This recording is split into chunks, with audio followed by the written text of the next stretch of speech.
What's up, y'all, and welcome back to Dad Needs to Talk. I am your host, Robert, and today I'm joined by my boy Chase, aka the Dark Sage, and we're going to be looking back at our favorites from 2021. So let's get to it. So, man, this year, honestly, I don't even know where to start, man. I guess just kind of just because, you know, this year for me had just been kind of a roller coaster of events, to say the least. I'm not going to get into all the mushy, sappy details of everything. People that have listened for a while, y'all know what's up. You know, from just touching on a little bit because somebody here is new, whatever. Beginning of the year, lost my mother, and then other stuff happened, and you know, life kept on throwing some curveballs at me. But you know, one thing I will say that kind of came out of this year through all of that for me is this podcast and getting a chance to meet so many dope people. Because honestly, man, just the fact that I'm even doing this, period, let alone with another person, is something that I thought would be years down the line. Because, you know, I don't know about, you know, like with you, Chase, like before, you know, you got into, you know, content creating and stuff like that. But for me, you know, somebody that was, you know, that's kind of like been watching different people for years, listening to podcasts for years, I would think like, okay, in order for me to get to the point to where somebody would want to collaborate with me and all this stuff, it's going to be, all right, I got to put in some years worth of work and be like, hey, here's the stuff I've done. Will you work with me? But within my first month, I had somebody that extended, you know, a handout to me and was like, hey, I heard you say you want to be on somebody's show. You want to come on mine? Mm-hmm. And, you know, and it's just been super awesome since then. Just, you know, like I said, just the amount of really cool people I have met, because, you know, other content creators like yourself, to comic book artists, people that translate manga and Shonen Jump, to musicians and DJs and actors, all different types of stuff, you know. So I would say overall, 2021, you know, like I said, has just been like a really big learning and kind of growing experience for me. What about yourself? You know, kind of, you know, in general, like what has kind of the year been for you, man? I feel like this year for me is definitely the year that I feel like I guess in my head, like I don't want to say I popped off, but I feel like I grew like way bigger than what I ever thought I would hit. Yeah. Like I always say this every time, like I hit a new milestone. I'm like, I couldn't imagine hitting 1,000 this Mm-hmm. year. I remember I was like at the beginning of the year, I was like at maybe 4 or 5 thousand, Oh and wow. now I'm at like 28. I just hit 28 a few days ago, so I'm like, yeah. You know, a lot of my life has been focused around the stuff I love to do or love, like, you know, my hobbies and stuff like Yeah. that. And, you know, me basically documenting it and showing Yeah. other people and teaching other people and stuff like that. So a lot of my life this year has become YouTube, which has kind of became my job at one point, my Yeah. full-time job. And now it's just like at the tail end of this year, I'm now doing some catching up of stuff that I missed out on within the past few years. Yeah. Yeah. So I guess that's probably something I should have asked up front. You know, I guess for anybody that's listening to the podcast or watching the video, I guess, you know, in a nutshell, who is the Dark Sage, and kind of, you know, I guess, you know, like if you had to kind of you know, elevator pitch yourself, because obviously, you know, just, you know, quick thing, you know, Chase, he does a lot of very awesome content and videos around manga, anime, and other nerd stuff as well, which is kind of how I ended up finding you. Because I think back when I was, either when I was first on the podcasting or right before, because it was a couple months between me starting doing the podcast and then me doing videos and YouTube or whatever. And if I remember correctly, I was specifically just searching just to see who I was out there, like black uh manga YouTuber or some combination of those keywords, and you were one of the first ones that had popped up, and been following you ever since. So, but yeah, so who is the Dark Sage? Oh, thank you, man. Thank you. But basically, if you guys are watching the video version, everything behind me, this is literally all I talk about on my channel, which is a great thing, but also it can become a tiring thing. But basically, I'm just as the Dark Sage, I am a content creator on YouTube that I just make videos on manga, anime, but really I like to think my channel as like anime collecting in general. Mm-hmm. Like just collecting certain memorabilia, like getting signatures on Funko Pops, or like I used to collect anime Funko Pops, or getting anime figures, or getting manga stuff like that. Mm-hmm. Because a lot of people are like really into that right now. Yeah. So am I, kind of. Yeah, you say kind of. It's kind of funny, just like the uh the comparison of because I'm new on the collecting side, at least as far as like with the physical collection, and so I'm kind of Mm-hmm. laughing because I'm like, oh, look what's behind me, and there's like the wall, the library you have amassed behind you, and And I so still got a shelf in yeah, front of me. I got a shelf right in front of me, and yeah, on the side. There's one on the side. yeah, There's too many books. yeah, man. So yeah, for me with the you know.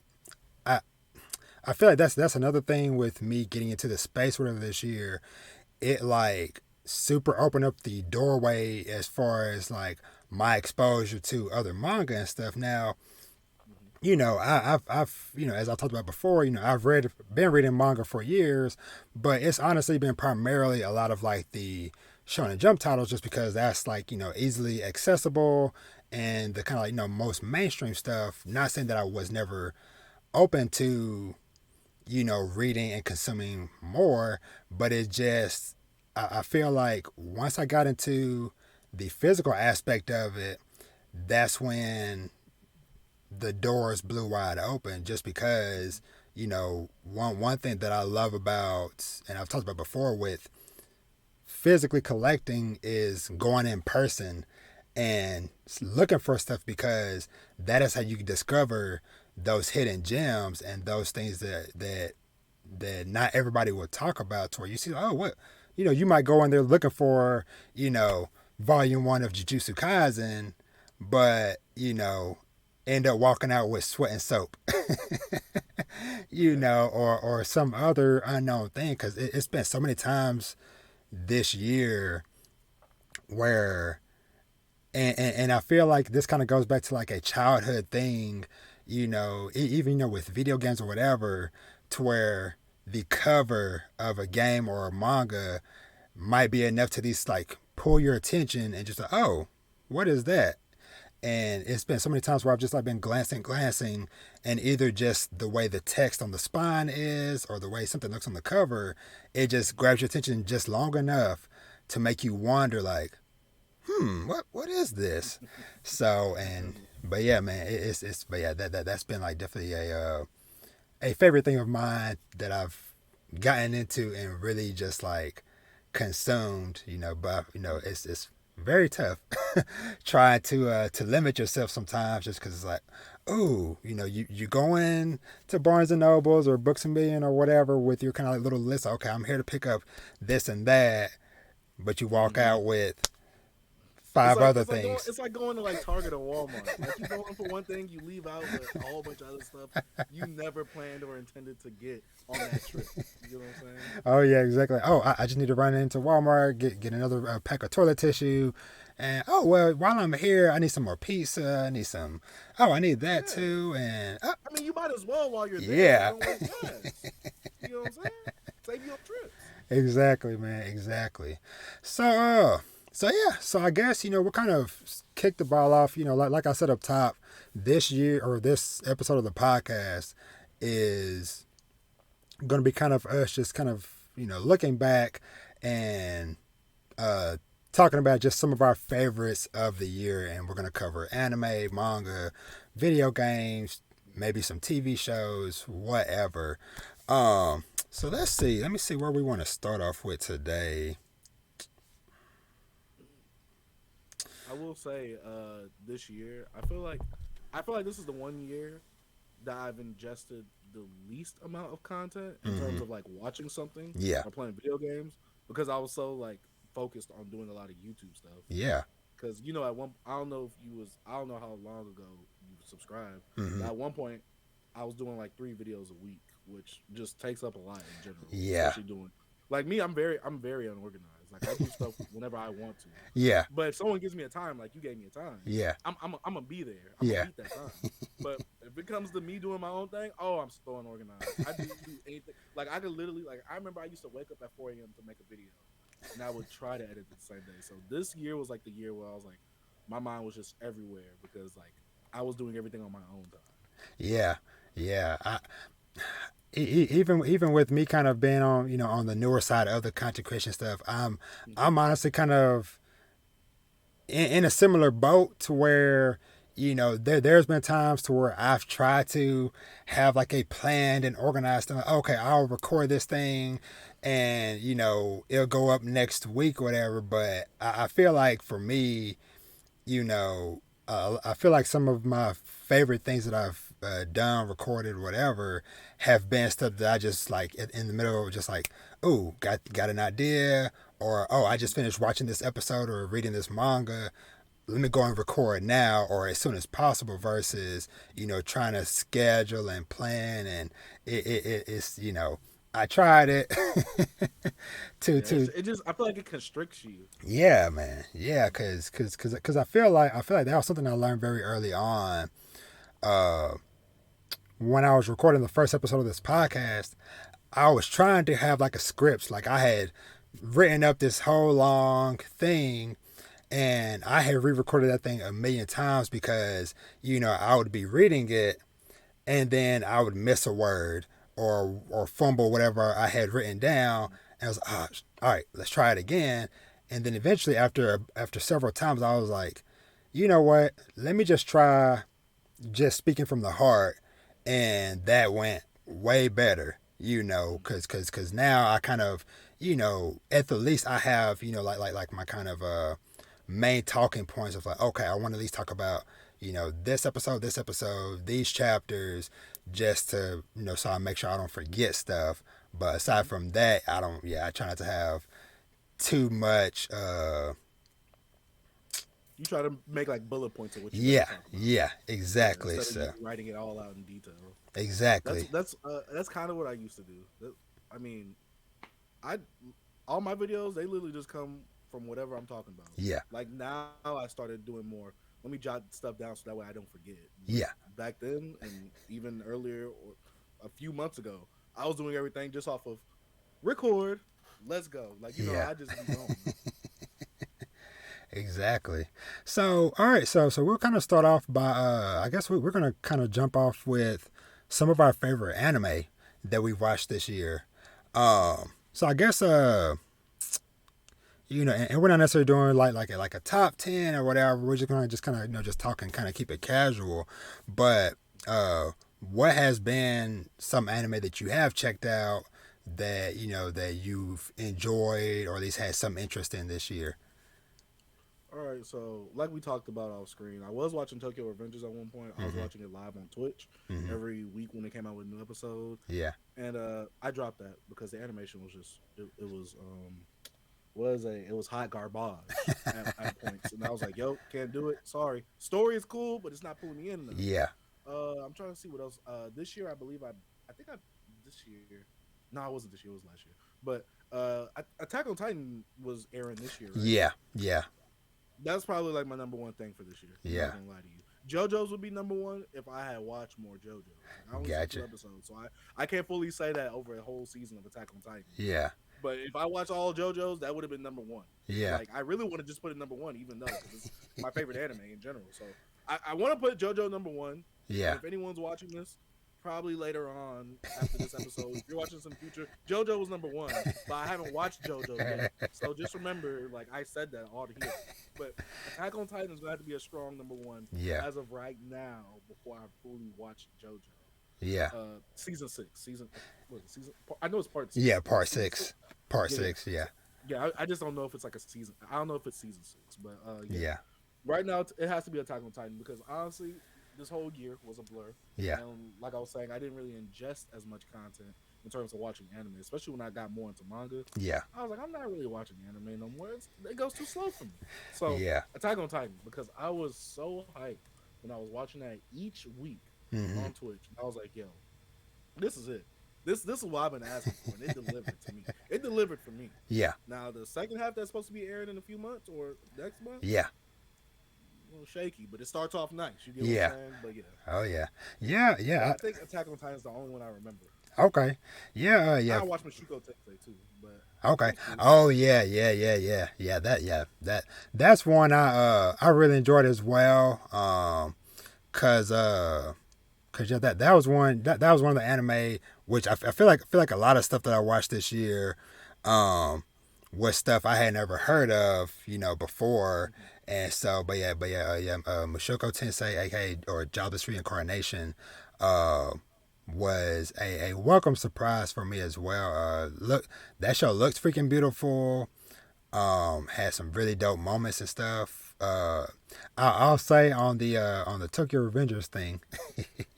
Now that was one, which I agree with you. With the visuals, definitely could have been better and more consistent.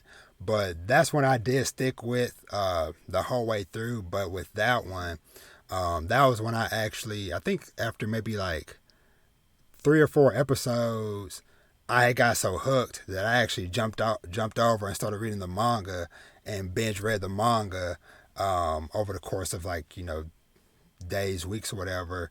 I'm trying to think another anime for me I definitely want to shout out is Megalobox 2 or season 2 Nomad. I forgot to watch it. Yeah. Oh, I had Megalobox season 1 on Blu-ray. I loved it.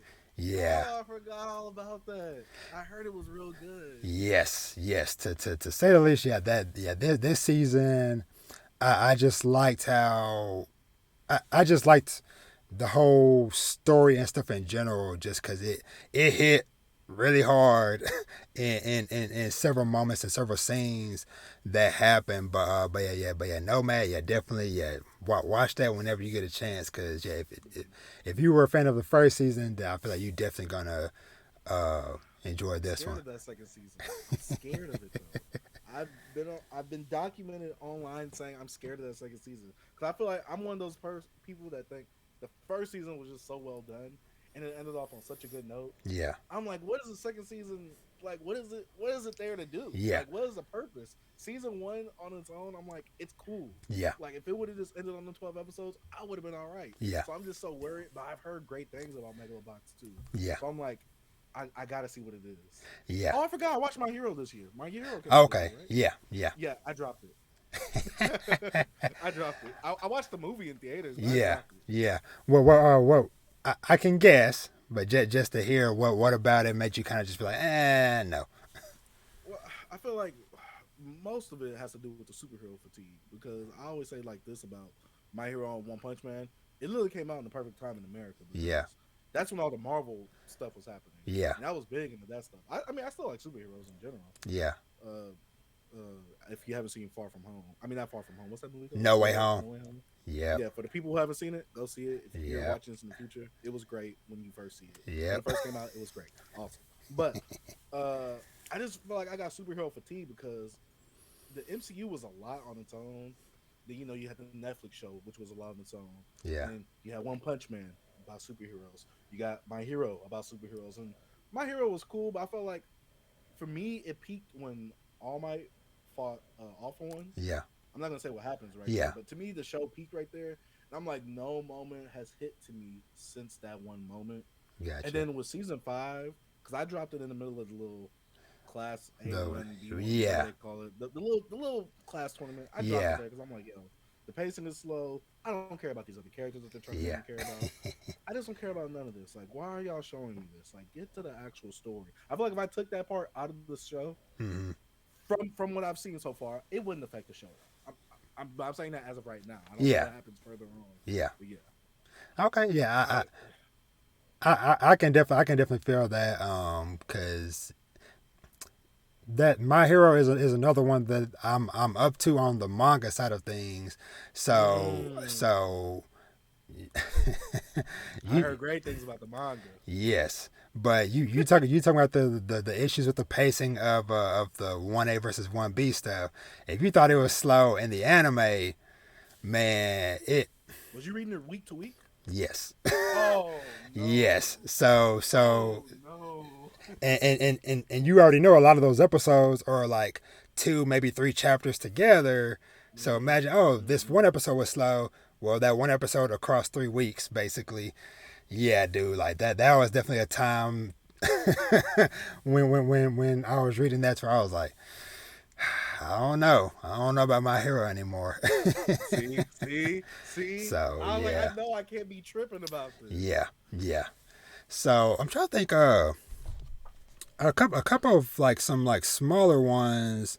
I definitely want to shout out. Let me see. Odd Taxi was I heard a that was great. yeah. Odd Taxi was one of those anime that I kept on seeing. You know, like the thumbnail art of like this walrus dude in front of a taxi, and it's like I'm not gonna watch that. I could care less.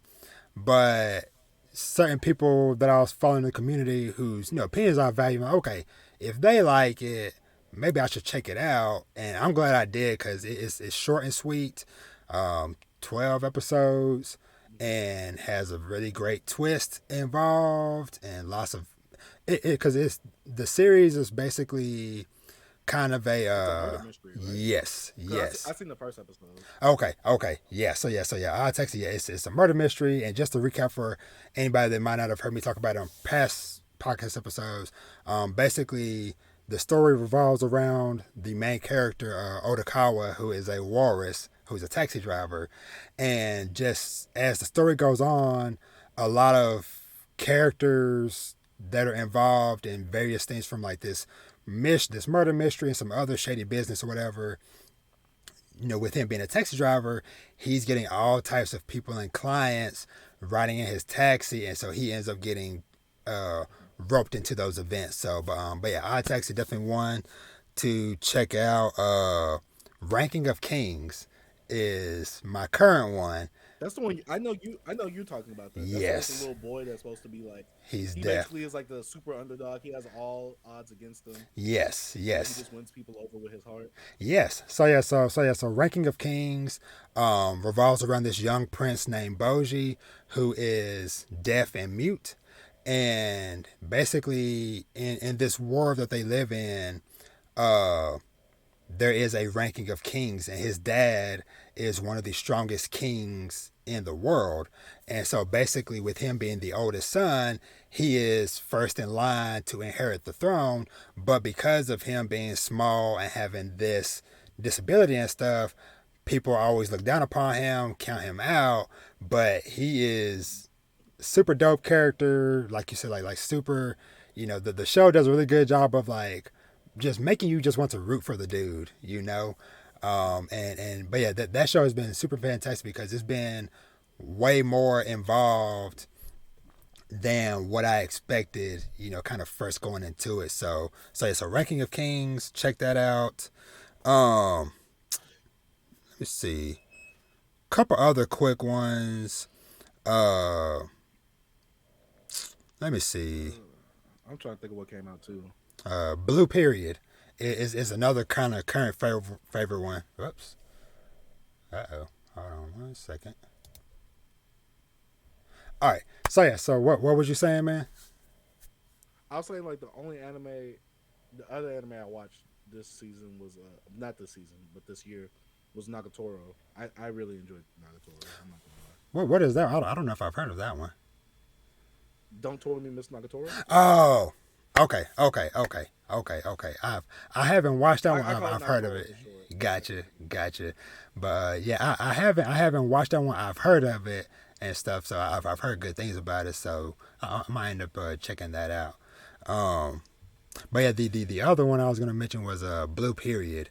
That's the one about, or it's revolved around artist, like actual art artist. Yeah, like, I seen some of the first episode. I didn't see too much of it. Yeah, I feel like that first episode was solid, but as it's kind of gone along, it's gotten stronger and stronger. Just because I feel like it is some stuff that is like super relatable, especially for I feel like for anybody that's like in our space that is a content creator or just does any type of art like that, whether you're a comic book artist, whatever.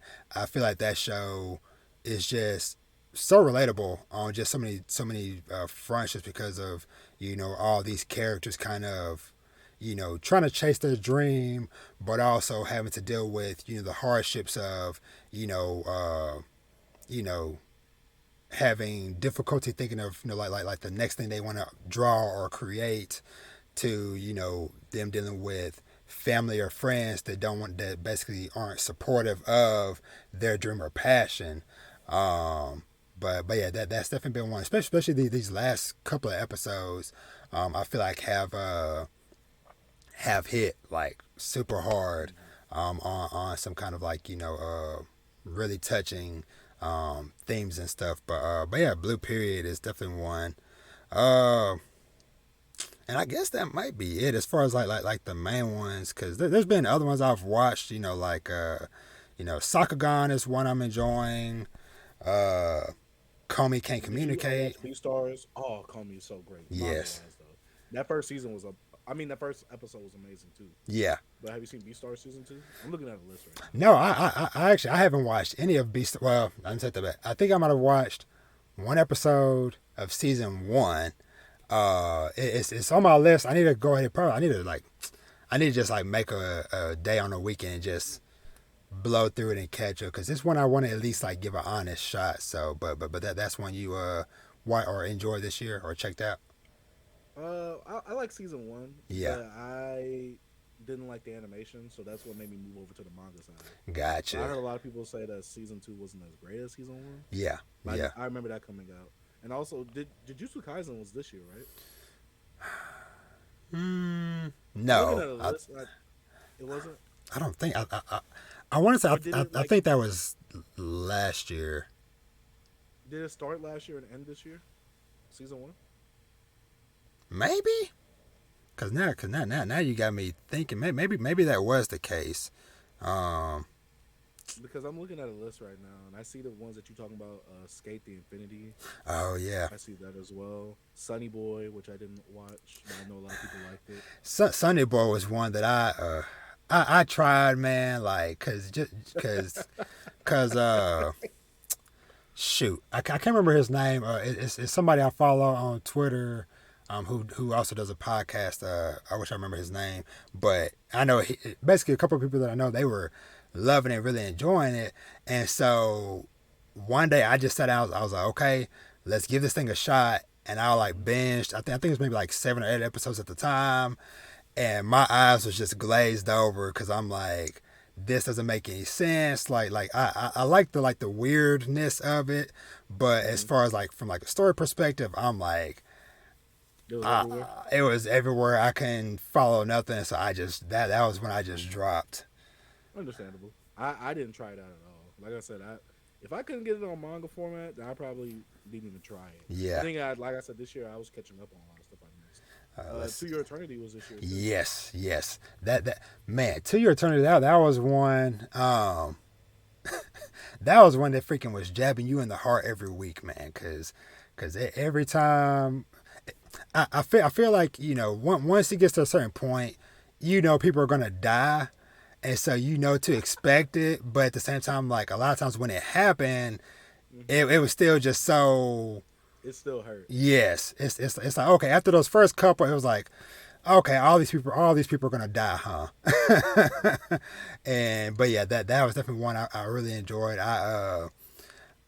When I was in the store, not long after the season had ended, I saw like it was like volume 14 or something, so something that's like a little bit ways further from where the anime stopped at, and I'm seeing like this whole new group of people on the cover. I'm like, I don't know any of y'all. So, but it also had me just like, well, whole new group of people for me to have my heart ripped out over. Sounds like One Piece to me a bit. Oh, Yeah, yeah. And real quick, so you were right. Yeah. Jujutsu Kaisen, man. I guess in that aspect of it, this year does feel like for me, like part of me feels like it was a blur, part of me feels like it was a million years, but it did finish up this year. It went from October of last year and at the end of March of this year. So, which I guess timing wise maybe makes sense why it's not on the front of my mind because I started my podcast like right around the time when that season was wrapping up. So I probably didn't even get a chance to even talk about it on my podcast. So that's probably why it wasn't even registering. So that with that being the case, that was definitely a fire watch because even though that's one I'm reading as well, but man, they just did such a great job just bringing that show to life. Yeah, animating and stuff. I look at the manga drawings. I'm like, that ain't it. Yeah, I'm like, that anime is where it's at. Yeah. Which I feel like now that we've gotten season 1 and we see how dope those fight scenes and stuff is, now whenever I see some cool fights and stuff happening in the manga, I'm just like, that's gonna look really dope in about a year or two when they animate it. So, but yeah, man. Just saying, is there anything else? Did Dr. Stone? I remember that was a bit last year. I'm not sure if it followed into this year though. It might have, cause I know with that season of Dr. Stone, I know it was a shorter season. I think it was only like 11 episodes for that season 2. So there's a chance Which that I like that. That's one I'm gonna touch on in my some of my favorite manga that I've read this year. When we get to that, cause but I have enjoyed seeing them animating that show and stuff and bringing that to life. But yeah, but I think that might be it as far as like anime. I guess a couple of other quick ones I'll just kind of just shout out. Won't really talk about too much. 86 is one that I've enjoyed. And shout out to the homies over at Mike Check Waifu podcast because they the ones that kind of put me onto that one because just every season that you kind of like looking through the list of like, okay, what's all coming out this season. There's certain shows to where it's like, it could be just the cover or the name or whatever, and you're like, not even gonna pay attention to that or whatever. But like hearing them talk about it on the podcast every week, I was like, okay, let me at least check this out, and that's been like a really dope. I guess it'll be kind of more like I guess fall somewhere in the mecha side of things. I watched the first episode of 86. Okay. Almost put me to sleep. I'm not gonna lie to you. Oh man. Anything mecha wise, Gotcha. I like Attack on Titan, technical with it, be mecha. I hate anything mecha. I'm sorry. I feel you. Ava, I'm like, yo, Ava almost put me to sleep. Gundam, don't even let me get started on Gundam. The only Gundam I've ever watched was Iron Blooded Orphans, and that one I really enjoyed that one myself. But I feel you. It's definitely not my go-to genre. It's kind of like few and far between that I might find something like I said. It might be a case of, like I said, hearing somebody else talking about it. And I'm like, oh, okay, maybe I'll check it out or look into it. Let me see. Sorry, I'm just checking. I think we pretty much touched on just about everything else I enjoyed from this year.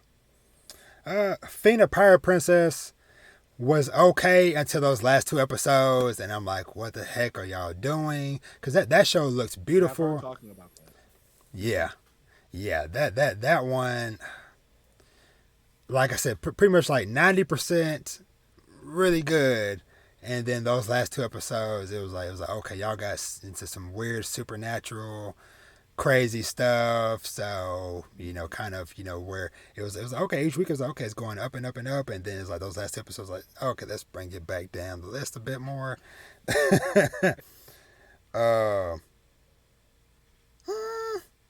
Yeah, I guess that's really it.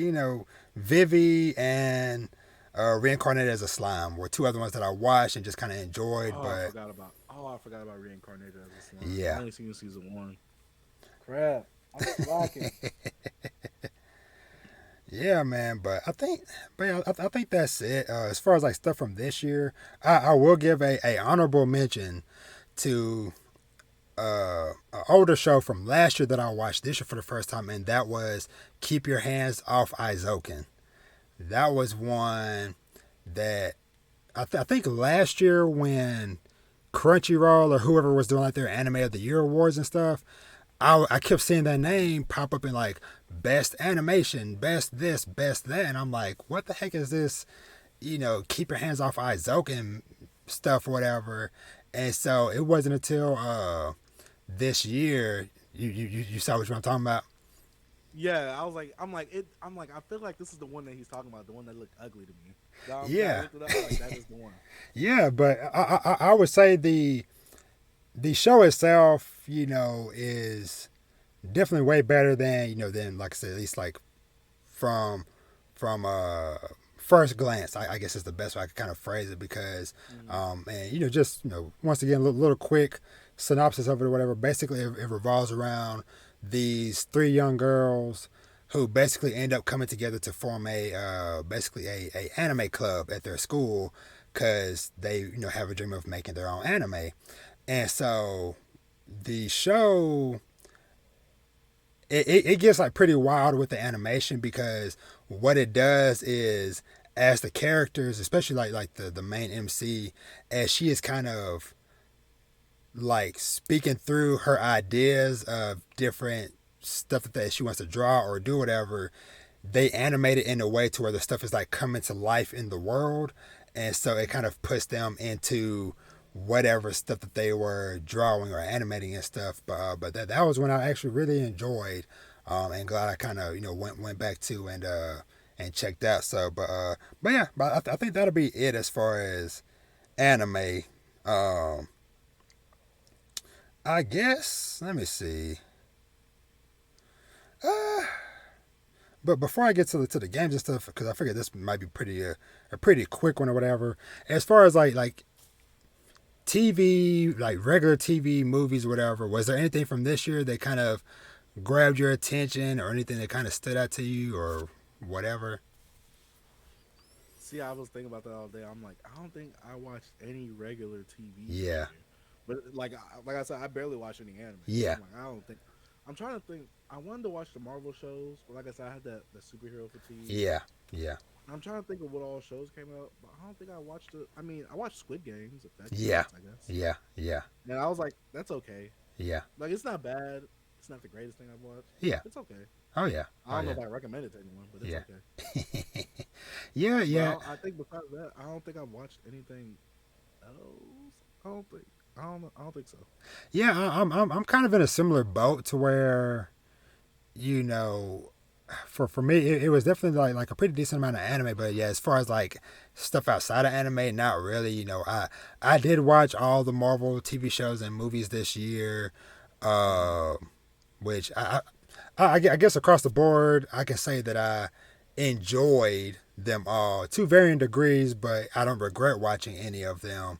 But I watched all the Marvel stuff. Um, I finally got back into Young Justice this year because Mm. that was one I hadn't watched in years It was on Cartoon Network. cause that too.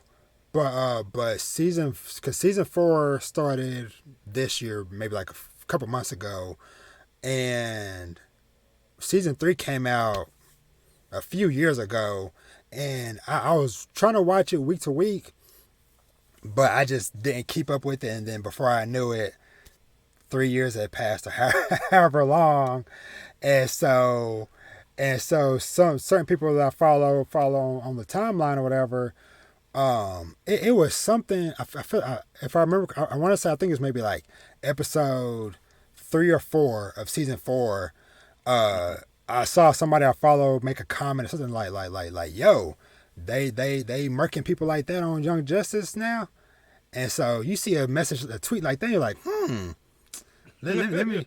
let me see what's going on, and so yeah, so I took a day or a weekend or whatever, and I went back and finished up all of season 3, and then caught up with season 4, and I was like, okay, yep, they doing some crazy stuff, which even back with like the earlier seasons of Young Justice, they did not shy away from killing off characters. So but Young Justice was one that I'm glad I got back to. uh I'm trying to think aside from that. I I I'm in the same boat. I can't think of I'm trying to think movie wise, I enjoyed watching Dune, because Dune is that's something that I've known of over the years, just because it's such an old series, but I've never watched, definitely have never read it.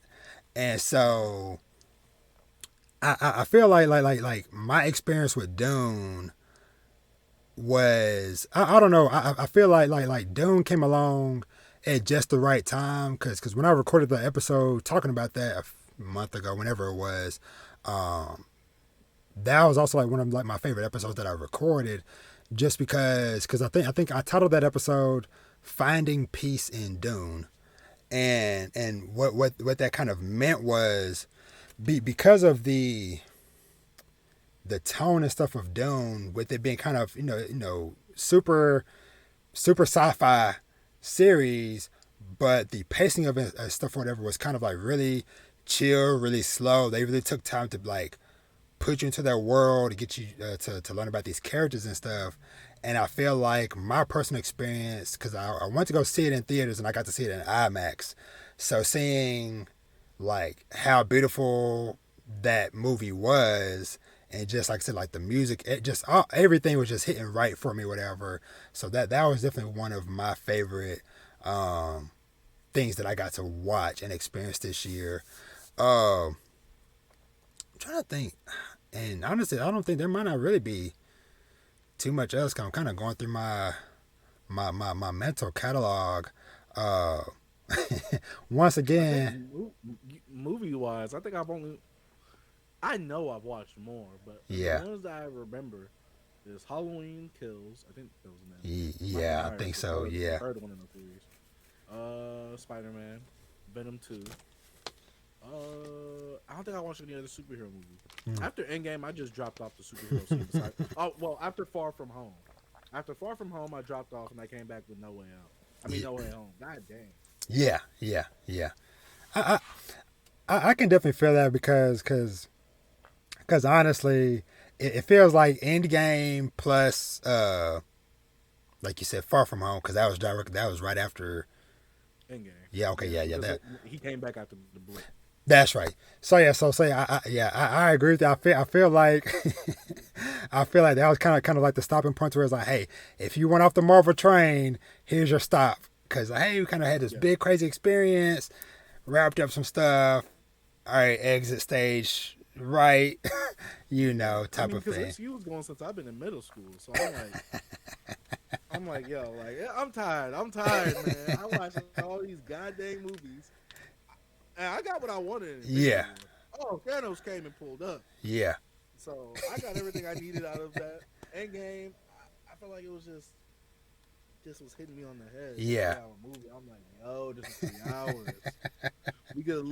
we could pick the pacing up, and cut some of the comedy out. We could at least pick this movie up by about 5 to 10 minutes. Yeah. But I enjoyed Endgame. Yeah. Oh, I guess the only other thing that I'll shout out, a couple of things. One is something that I kind of still watch as they upload episodes or whatever. But Craig of the Creek, I love that show. Like to HBO Max or release them. Oh, yeah. Sorry. I thought it got took off of. Oh no. Just because. So I haven't seen that show in like years. That's why I said that. Oh, gotcha. Yeah, because I think I discovered that show. Well, I started watching it, I think last year during like the early months of the pandemic, and because I didn't have like regular cable or whatever, I was just buying the seasons on YouTube, and so I was watching them then. And so a few weeks ago, they finally put just about all of it on HBO Max, and so but yeah, Craig of the Creek, comfort show, it's just one that I enjoy watching both by myself, as well as if my youngest son Vash is with me, he if he hears the little theme music, he'll come and sit with me, and we'll have a good little time watching that show. Cricket or Creek, and then another one that I picked up finally this year was the Ducktales remake, which I feel like if somebody would have told me that, hey, you'd care about an actual storyline with freaking the DuckTales crew, I would not believe you. But that show, man, it is just fun.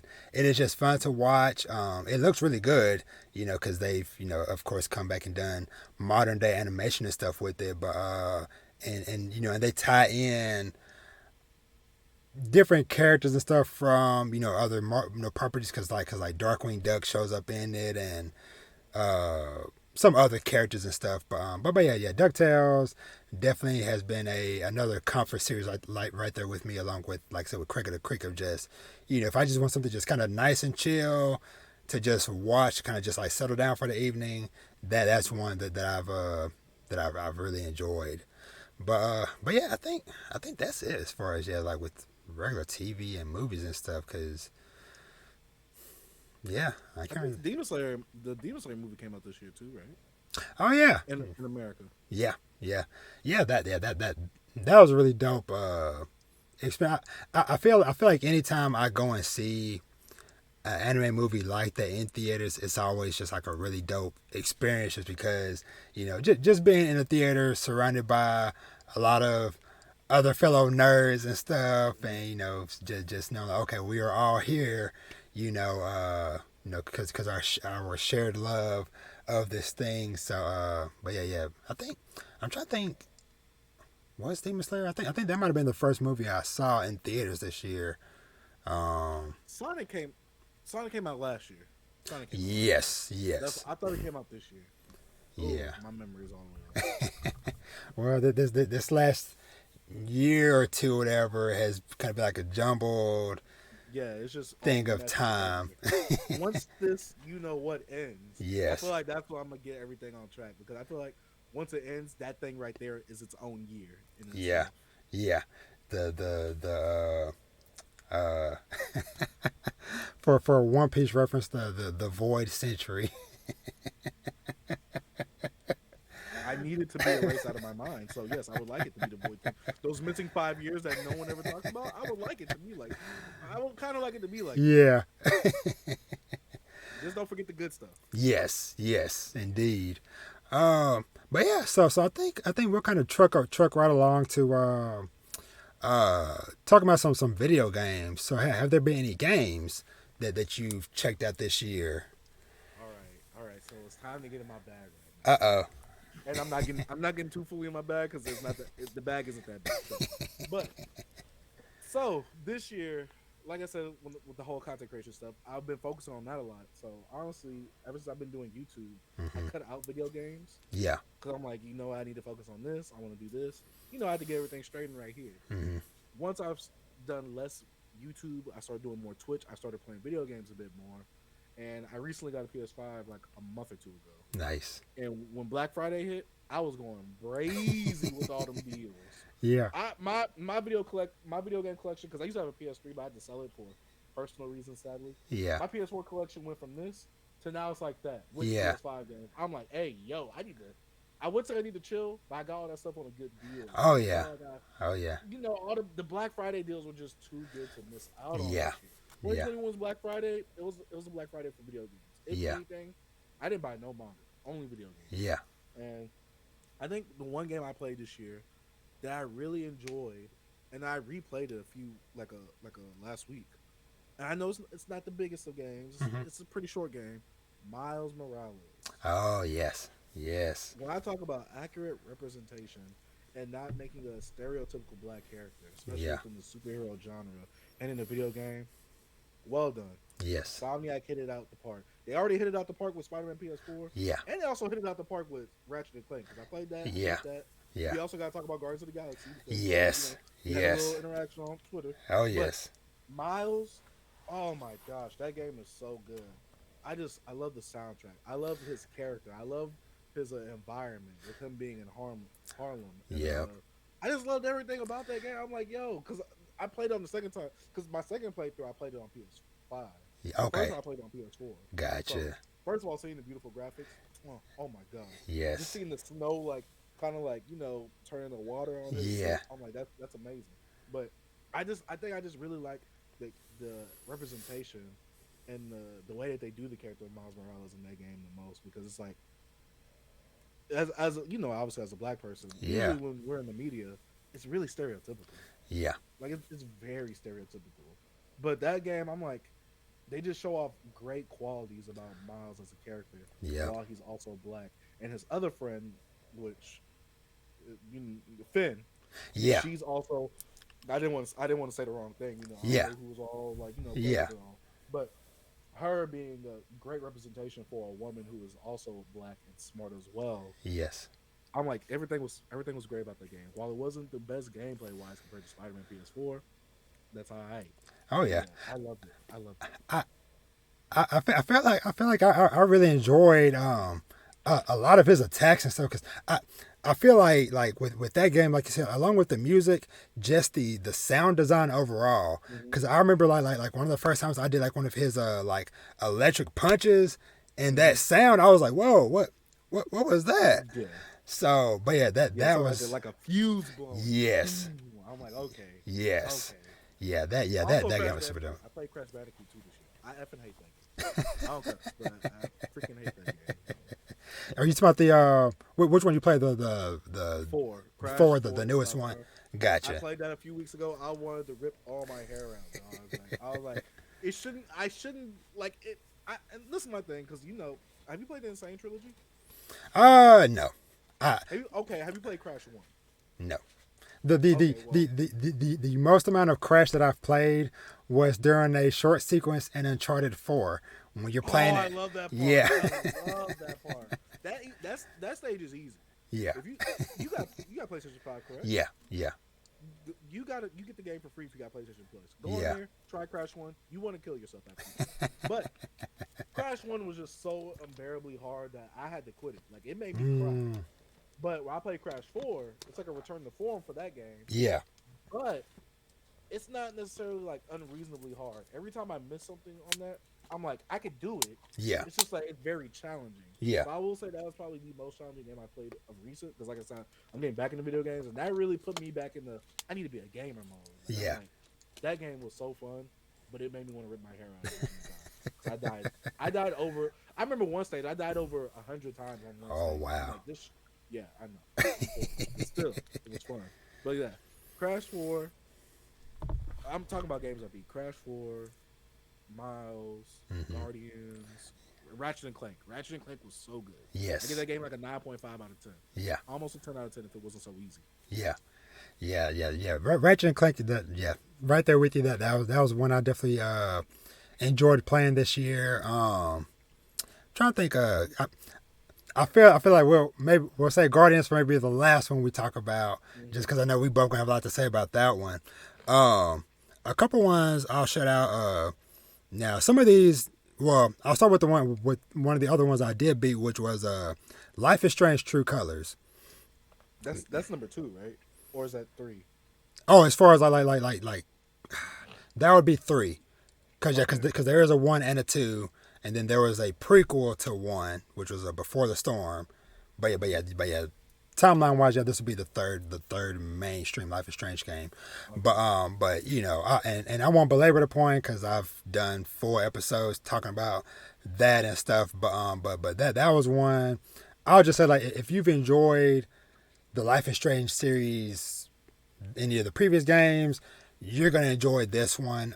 Just because it still has that really personal connection that you get with the characters and stuff that that I feel like that you always get with the different stories and stuff. But just with the fidelity of the newer consoles and stuff, because I played that one on PS5 and it looks really good and stuff. So but yeah, that was one. Yeah, I really enjoyed the story of that one. I think I still need to go back and play because there was like a DLC or something that came out with that that I hadn't gotten around to yet. But yeah, Life is Strange True Colors was one I really enjoyed. What's the best looking game you've played so far on PS5? I think mine's gonna have to be Ratchet and Clank. Like, I didn't even play it on the fidelity mode. I played it on performance mode, and it still looked gorgeous. Yeah, After that is Miles. Yeah. Yeah, I'll probably say those two are probably definitely up there for me as well. At least just kind of just thinking about stuff that I have played. Yeah. I think those two would definitely be two of the top contenders, yeah, for sure, as far as like some of the best looking games. Let me see. What was the other one? The Artful Escape. That's one I played on. I played it on Xbox. It might be on more systems, but I played it on Xbox because it's on Game Pass. I don't even know how to like to really explain this game, but whenever I talk to people about it and I say it is one of the best experiences I had this year, because to be honest, like from a gameplay perspective, it is super basic, bare bones. It is basically, just basic, running through levels, platforming and stuff, with a little bit of some musical stuff to it, because basically the basic premise of the game is that you play as this character who he is like the nephew of some legendary musician or whatever in his little hometown. And so basically the game just kind of revolves around him getting sucked into this intergalactic adventure, traveling through space, playing his guitar across different environments.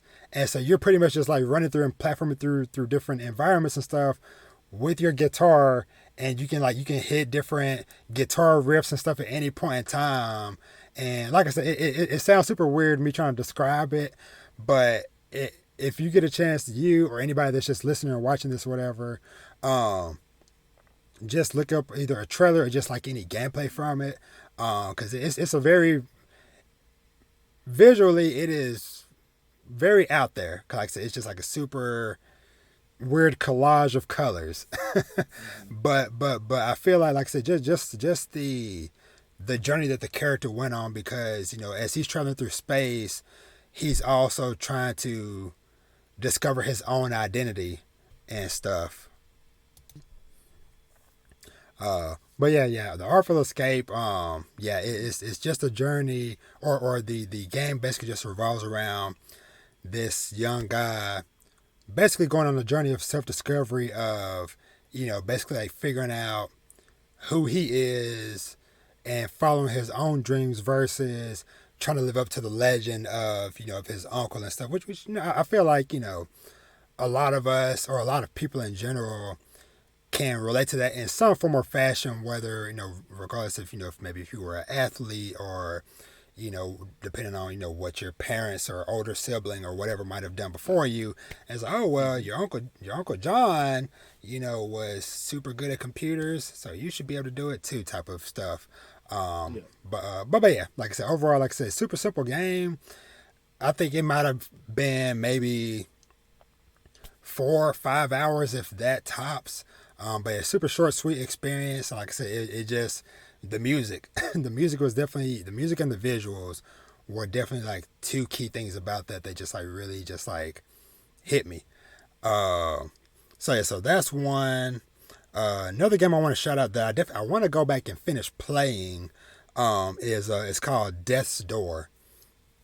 And that one is kind of like I guess you'll kind of think of it as kind of like an old school kind of Zelda type of game, to where you're going through like these different environments, and you're getting different weapons. Basically, they have something that's like the equivalent of like the hook shot that you get in Zelda, and long distance arrows and different stuff like that. But it was just a really cool, dope little game. So, and like I said, I think that might have been also one that I probably was playing on Game Pass as well on Xbox, but since then, because that was like later in the summer that I was playing that, but since then it's come out on other systems and stuff. So I know it's like on PlayStation. It might be on Switch and stuff too. But yeah, It's a that's top-down one. game. Yeah, yeah, Okay, I'm looking at it right now. yeah. But yeah, that was one I was really enjoying. And then the last one before we get to Guardians that I definitely want to shout out. It's a game called Loop Hero. I think it might be on Nintendo Switch now, but I played it on PC earlier this year. Which is saying something because anybody that knows me knows that I do not play PC games. I am I don't either. yeah, I am primarily playing on my PlayStation or my Switch, or I have an Xbox as well. Freaking wife and kids all have Xboxes. I have like freaking 6 Xboxes in the house. So, which comes in handy for Game Pass stuff. That's why I was like, oh, this game is on Game Pass.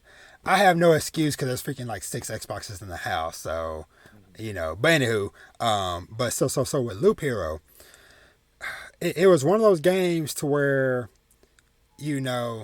hold on. Okay. Amber Alert. Yep. That's what I was like. Hell, they want you to go be Spiderman. Yeah. Go ahead, do your thing real quick. But yeah, Loop Hero, it was one of those games to where I was watching a lot of people streaming it, and that's what got my interest because I was like, man, that looks interesting. So basically, the basic premise of Loop Hero, is it's I'm trying to think how to describe it, but basically, the character and stuff moves on its own, and so basically every time you start the game auto generates a map, and the map you'll travel in literally a loop. So it's like a really like pixelated look to it, and so every time you start a level, it'll just auto generate a map. And as your character is just walking around the map, different enemies and stuff will pop up, and your character will just automatically attack. It's basically a lot of it's just like automated, but your involvement in it is as you fight enemies and travel around or whatever. As you defeat enemies or whatever, they'll drop different pieces of gear. So you're kind of on the fly, equipping new gear, equipping new weapons, and so that kind of changes the dynamic of the combat. Because like I said, even though the character is attacking and stuff automatically, you're like, oh, I defeated this enemy. He dropped this, plus 20 axe. Okay, that's better than the sword I got. Let me equip that. And you also get these different like environment pieces that you can add to the map as well, because like I said, it just generates basically just like the general road that you're traveling on, but around the outside or the sides of the map, you can add on these different elements. So it might be like, oh, a grassy field, a vampire castle, different stuff like that, and that's where a lot of the more advanced changes and stuff come into play, because it's like, okay, you added all these rock tiles, and every time, it might have like a buff to where like, okay, every time you complete a loop, it'll automatically regenerate plus 10 health. And so it's kind of like a lot of just like balancing the pros and cons of the things that you're adding to the map, and how that's going to benefit you versus, well, you added all these like rock formations to the map.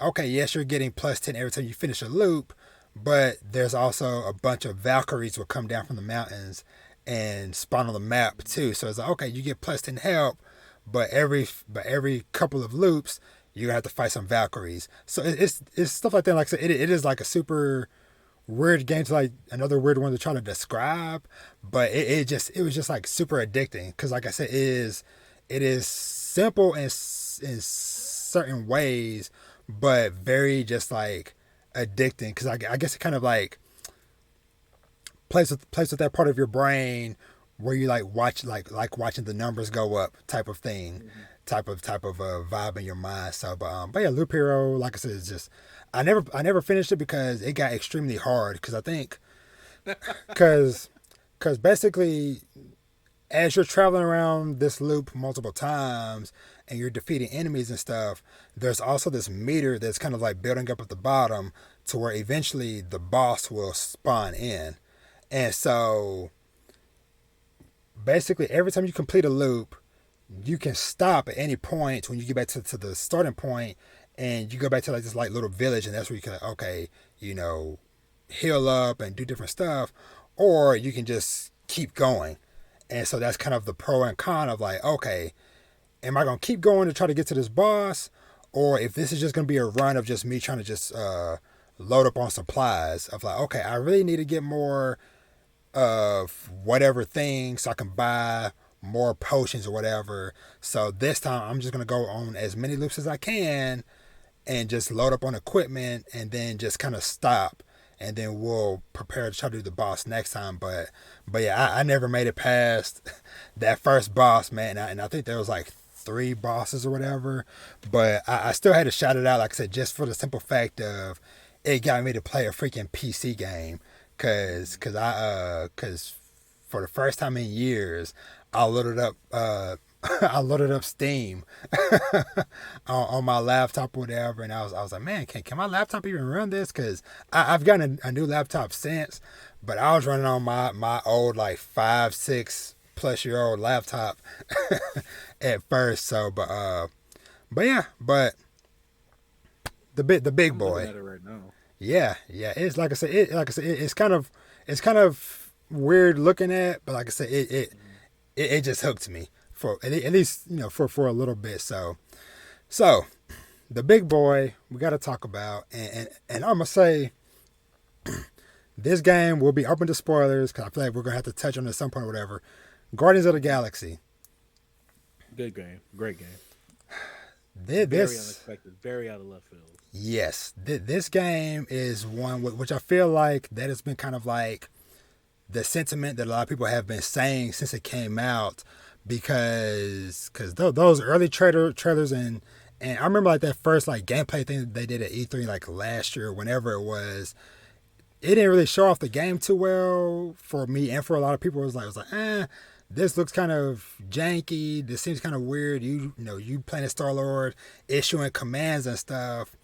But I would say for myself, while yes, the gameplay part is a bit repetitive and kind of spammy or whatever, that didn't detract from me really enjoying everything else about the game. Because I still enjoy doing the combat and stuff, whatever, wasn't like my favorite part of the game.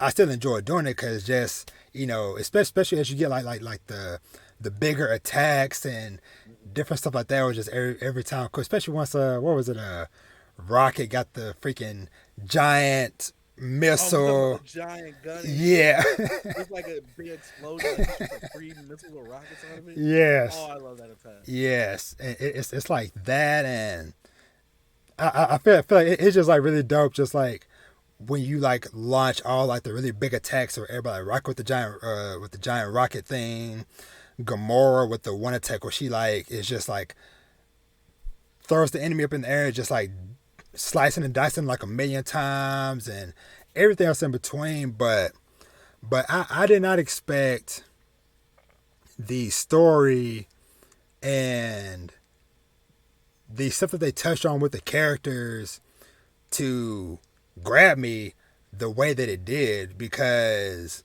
I'm not super big into comics and stuff, but just from the MCU movies with Guardians of the Galaxy, it's all about the cast, the group of the Guardians. So I knew that of course they would be a big focus of the game, obviously, but I did not expect that we would be freaking doing stuff like going into Drax's mind to help him kind of deal with his grief of losing his wife and child, or Gamora feeling guilty for the stuff that she had to do with her sister, and Rocket with the trauma that he's still going through from being experimented on. And it's like all those stories were told so freaking well, and like I said, it was just like beyond, like I said, what I would have expected going into this game, man. But So, I guess with me, like you seen the trailers and stuff like that. Me, yeah, like I said, I took a break from gaming. yeah, So this Black Friday, I was just buying a bunch of stuff that didn't sell anymore. And so all I saw was like Guardians of the Galaxy, $30. I'm thinking it's like the Telltale game. Like I was like, oh yeah, see, I thought it was a sequel to that. I'm like, why are they naming the same game? I'm like, why are they naming the same game? yeah, And so a lot of people was like, oh yeah, recommend it. I recommend it. I'm like, why are you recommending the Telltale game? Which I'm not saying Telltale's bad, but that's definitely not my speed. yeah, yeah, So then it was like, oh, it's the same people that made the Avengers game. I'm like, oh, yeah, okay. Y'all really will recommend that to me? He was like, nah, trust me, it's good. I looked at reviews online. I'm like, I don't think these videos are doing it justice. And so I had to get it itself. I got it for like, I think $30. yep, Which I think $20 to $30 for this game is a very good range for this game. Like, I feel like I wasn't cheated on what the experience I had. yeah, yeah, And so I played the game, and I think I played it with some homies at first. Like I was streaming it with my homies. hmm And I'm like, this is a pretty cool game. I'm like, it's not bad. I like the voice acting. I think the one thing that was jarring for me was when I heard Star-Lord talk. oh yeah, Because Groot sounds like Groot, Drax sounds like Drax, Gamora sounds like Gamora, Rocket sounds like Rocket. Every time Star-Lord, I'm like, I'm just so used to Chris Pratt, yeah, Star-Lord, like being Star-Lord. yeah, That like once I heard this guy, I'm like, this guy sounds like he wants to be like he sounds like the great value version of Star-Lord. I'm yeah, like, this ain't the Star-Lord I like. But after a while, I kind of got used to it. yeah, I'm like, all right, cool. So I feel like going into this game, like I don't know that much about the comic book versions of yeah, Guardians. All I know is the movies, and I really enjoyed the movies. I think Guardians of the Galaxy 1 is a top 5 MCU movie. yeah, You can quote me on that. But I feel like if you like, I feel like even still, you would have more attachment with these characters if you watch the movie. yeah, That way you kind of have a basis of these characters. yeah, But even if you don't watch the movies, you'll still get who these characters are. This game explains them well, especially through like the dialogue trees that happens if you go in like one of the rooms and you start touching their stuff. yeah, They have a conversation. The one thing that also threw me off in this game, and I didn't know it, it has like I guess that Mass Effect dialogue tree where like oh characters yeah, are kind of like in the corner like how I am on the screen right now, yeah, and they're talking, and then they do like this, yeah, and they look a bit stiff, and then they stop talking, and then the dialogue tree pops up. yeah, That felt weird to me, especially since it's not like super choice driven. There yeah, are parts of the game that are choice driven, and I really didn't like that. yeah, But especially when it affects like stuff you do early on, it affects stuff later on. yeah, Like, that is fire. But like I guess that part was jarring to me too, and some of the motions that Star-Lord had because you are the, and then that's also a thing that threw me off. Like I'm only playing as Star-Lord. I'm like, yeah, that sounds whack. yeah, I'm like, I wouldn't want to play as Groot. So I guess Star-Lord is cool, but playing as Star-Lord, being able to control one character and basically being the captain of the Guardians and making some of these choices, you hmm can see like how it affects the other Guardians in the crew, yeah, or like you can see like how this like has a cause and effect type of effect, and yeah, the story with it. The characters never really acted out of character. yeah, I just gotta say that everything about this game was pretty good, and the one thing I love the most probably has to be the soundtrack. Like when you do the little huddle up thing, yeah, there's a little the cassette player, and when you say the right speech, and it plays a song like out loud while you're just blasting. I'm like, yeah, oh, I never knew I was gonna love, never gonna give you up so much until this game came through. Because that was the meme song, and I got annoyed at that. yeah, But every time I was playing it, that song played. I'm like, yo, I gotta bump this. yeah, yeah, I love that game. That game is really good.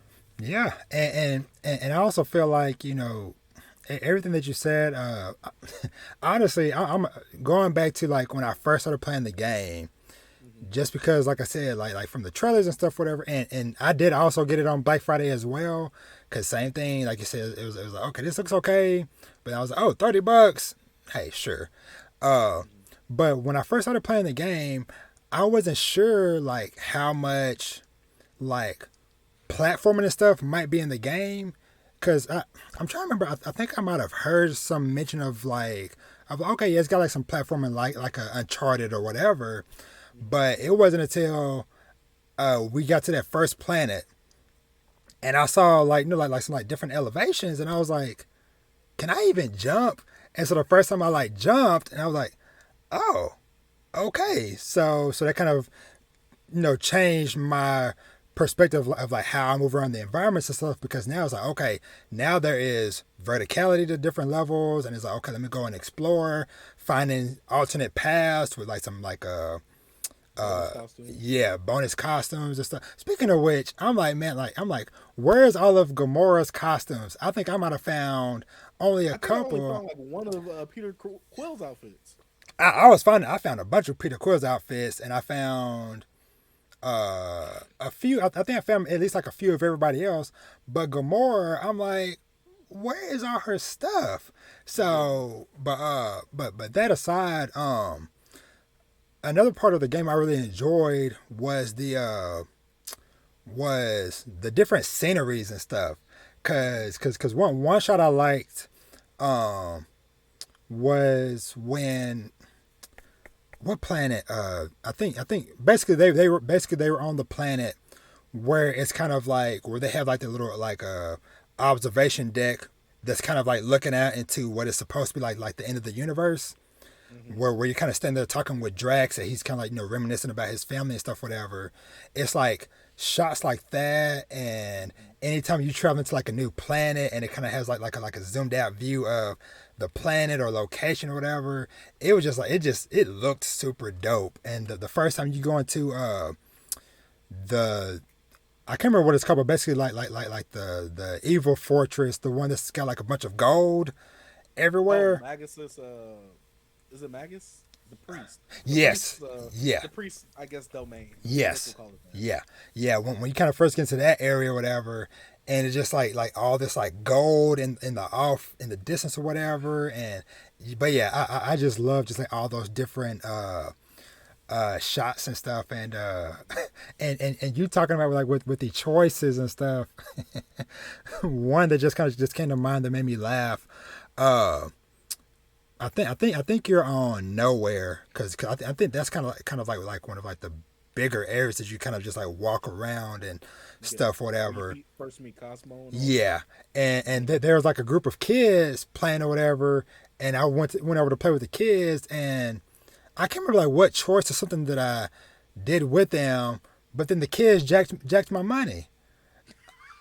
I'm like, cause I made some type of choice.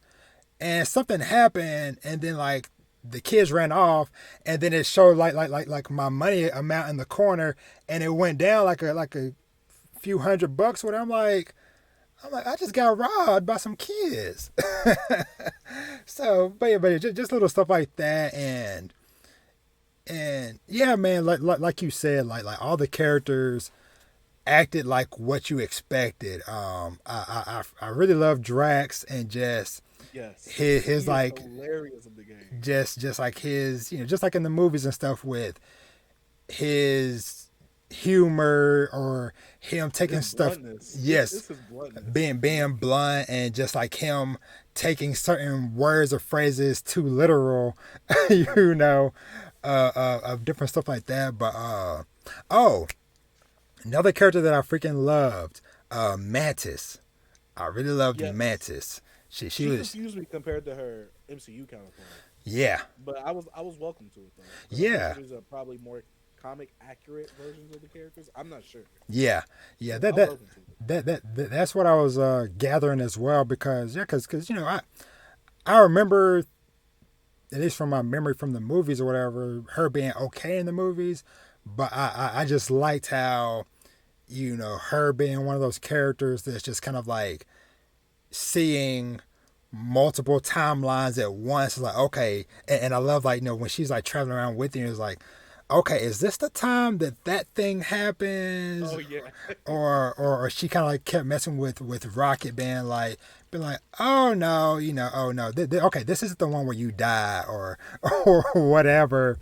Or being like, oh no, you've drowned in smaller amounts of water or whatever.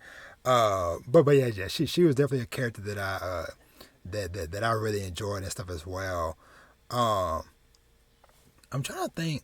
I don't know if I have like too much else to say about that game, but I can also say that I'd like the. I don't know if I should call them supporting cast, but I guess like secondary characters or like, characters that we don't really get focused on. Yeah, they introduced to us first in this game, like we don't see in the movies. First of all, when we were in the Drax's mind and we had to fight Thanos, I was like, yo, Thanos. I'm like, okay, this game is going somewhere. That and seeing Adam Warlock, and seeing some of the Nova Corps. I was like, oh, this is dope. I kind of like this because when you first go into the game, you don't know what type of adventure you're getting into. Yeah. But I will say that it was a very fun adventure Yes. that I went through, and it just if you love the Guardians characters from the MCU movies, you'll love this guy's characters. Yep. They do these characters really well. I think the best part about the game, honestly, besides the gameplay, besides the story, is the banter that these characters have while you're traveling around. Yeah. Because them just randomly talking, they're just so hilarious. Yeah. And I was just like, there's never a dull moment with these characters. And I just love it. Yeah, and I feel like with the characters and their banter and stuff, I feel like they sprinkled it just the right amounts throughout the game to where it kind of balanced out some of like the like more serious moments and stuff that was happening because there was some more heavier darker moments and stuff whatever, but I feel like they always kind of came through with a little bit of comedy or comedic relief at just the right moments to where it's like, okay, it's not getting like, you're not stressing out like you're playing Last of Us or something. It's kind of like, okay, a little bit of dark moment happened, but all right, we kind of come back to the ship after some crazy mission and kind of just like, okay, let's kind of just like chill out, walk around, talk to everybody, relax for a bit, and then whenever you're ready, now we can kind of move on to the next mission or the next adventure and stuff. So, but yeah, man, yeah, overall, yeah, fantastic game. Super fantastic game.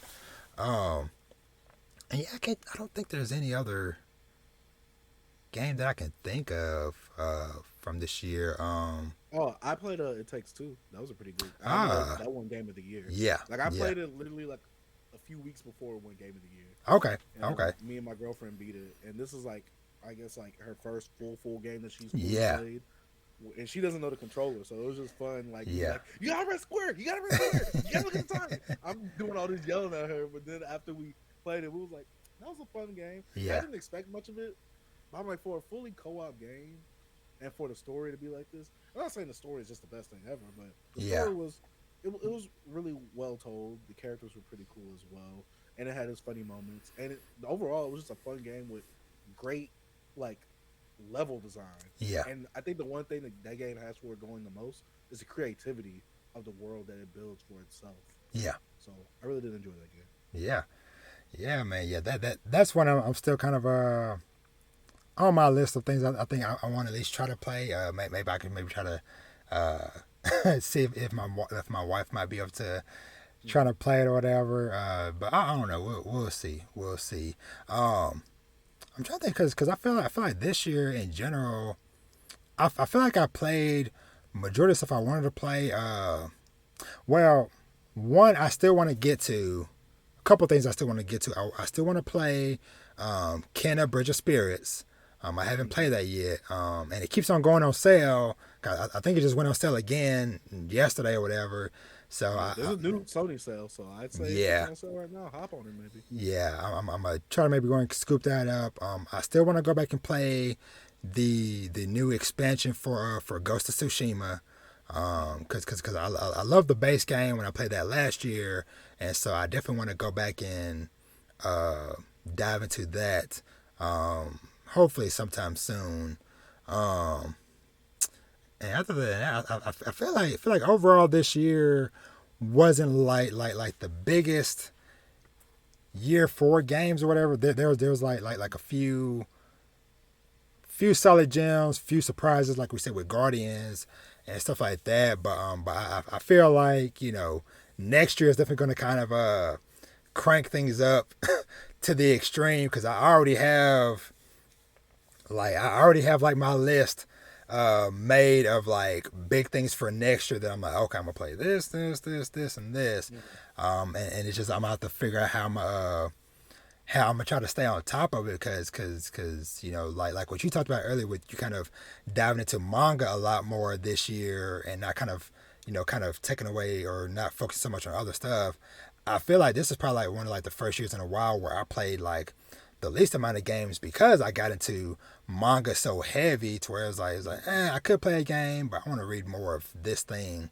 But I'm about to see how I'm going to balance that next year because even like the first few months of the year, I already got Pokemon Legends in January. February I got Horizon Forbidden West. Dang, I need to beat the first one. I never beat the first one. Yeah. I got it. Yeah, that one I'm excited about. I don't. I might not play Elden Ring right when it first comes out. I'm interested in it just because I really enjoyed Bloodborne and stuff like that. So, but yeah, it's a very long list of stuff coming up next year that I'm looking forward to. But I think we'll take a quick little break and then we're gonna finish off the show with lots of manga talk. So we'll be right back. All right, y'all, we are back.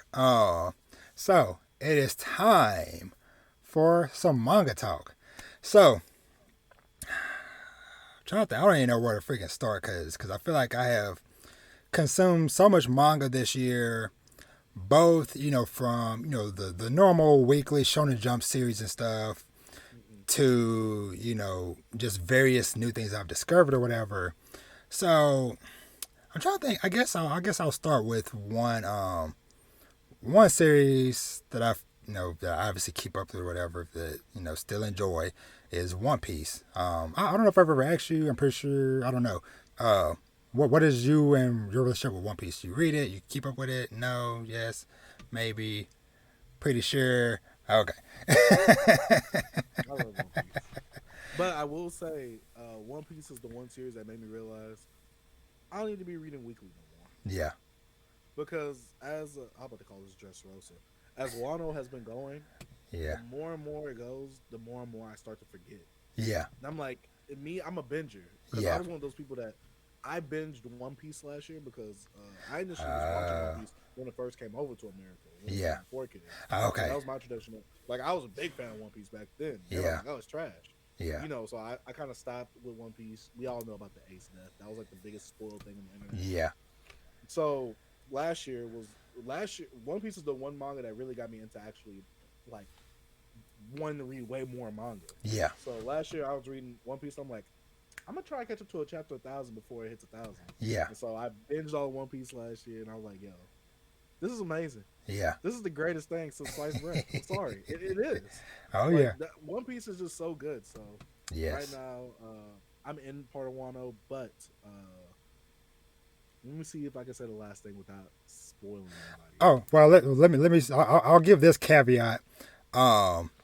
We will open the floor for spoilers because just because I'm a timestamp everything, so feel free to spoil One Piece because we are in the manga section. So spoilers for One Piece manga. All right, so I will say the last thing I remember reading was Momo got aged up. Okay. Turned to a dragon, flew Luffy all the way up, and I'm sorry, flew Luffy all the way up to Kaido, and Yamato and Kaido was fighting. Yeah. Yamato and Kaido was fighting, and I'm trying to remember really what happened all the way there. But that was the last thing I remember from Wano. Yeah. I think that's probably the last thing I read in Wano. Okay. And like that's why I had to stop reading Wano because just keeping up with that weekly grind, especially if you're reading more than one series, it's so hard to remember everything. Oh yeah. So I'm like, I had to stop. Like, I just had to take a break on that, and I just started binging other series. Like, I binged all the Dragon Ball Super. Oh, nice. Up to the Moro arc. I'm not. Okay. I mean the Granola arc because the Granola arc's not finished yet. Yeah. In Berserk, I read up to what's that arc called? Lost Children. What was it? Lost Children. I forgot what it's called. Yeah. I read up to that arc before they get to the Millennium of the Falcon or whatever. Okay. Because I don't have it all the way physically yet. Okay. I just read other series as I question with Berserk. As you're collecting them physically, are you collecting like the individual ones, or are you collecting the big black, the deluxe ones? Okay. Deluxe. Yeah. Them leathers is nice. Yeah. I haven't started collecting them yet. I want to. At some point when I have more space, it's definitely on my list because I know anytime I watch anybody, content creator, whoever, that have them in the background, display, whatever, they all just look so nice. And I see them in person all the time whenever I go out to the different bookstores or whatever. So I'm just like, someday you will be mine and you will look beautiful, and on my shelf. But yeah. Oh yeah, I'd say definitely go get them on Amazon because they Yeah. usually go around $30 on Amazon. Okay. Yeah, I'll say a couple for me. So, and this is a story I've talked about before, but I still say it again. So when I started doing the podcast, the first two physical volumes I've ever owned, I bought was a volume 1 of 20th Century Boys, and then volume 5 of Vinland Saga, or book 5. Just because, for one, because 20th Century Boys, that's a series that I've always wanted to read for so long. But every time I try to, I found it online, I would get barely through like a chapter and just like, not feeling it. And so with me having the podcast, I'm like, okay, I have an excuse to invest in it. And now I'm like, hey, this thing is physically occupying my space. I need to at least give it an honest shot. And I started it. I still haven't finished it. But I've started and I've read a few handful of volumes with that, but that's been one I've really enjoyed. I've enjoyed every book of Vinland Saga that I've read this year as well. I've read up to 8. And so, I'm eager to get the rest and to catch up with that, because I know, book 12 just dropped last week, which I had no clue that was even coming out anytime soon until one of my buddies online was like, hey, look what I just picked up. And I was like, wait, what? So it was delayed for so long. Yeah, that's what I was hearing. Another series this year that I got into that I really enjoyed was Dai Dark. That's another one. Have you read that? Correct. I mean, the creator of Dora. Yep. I have not read it Yeah, it's a really fun, kind of like a sci-fi dark fantasy series, because just not a direct comparison, but just kind of me thinking the same. The cast of characters in the Guardians, like there's like a core cast of characters in Dai Dark that I already love just off of the 2 volumes I've read, and volume 3 just dropped recently as well. So that's one that I picked up this year that I really enjoyed. Dora, I still need to go back and finish season 1, because I started it and stopped for whatever reason. And I know that the manga for that, is long finished. So maybe I'll start reading that. I don't know, but Dora is one I want to I want to get around and get back to reading. Another manga, and this was definitely a case of, if I wasn't going in person and finding stuff, whatever, I probably never gave this a shot. It's a series called Karate Survivor. It is a isekai. Isekai, right? Yeah. By 7 Seas. Yes. Yeah. I've seen that. I actually, in a recent video, I gifted that manga to Manga Sloth. Ah, nice.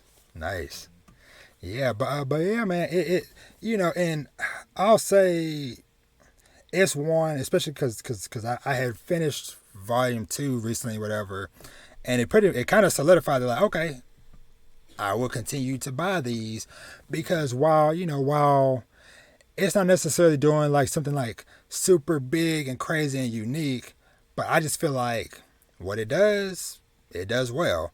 It does it well enough to where both of these, the day I've bought them, or whatever day I started reading them, I read it all in one sitting, which I do for other series as well.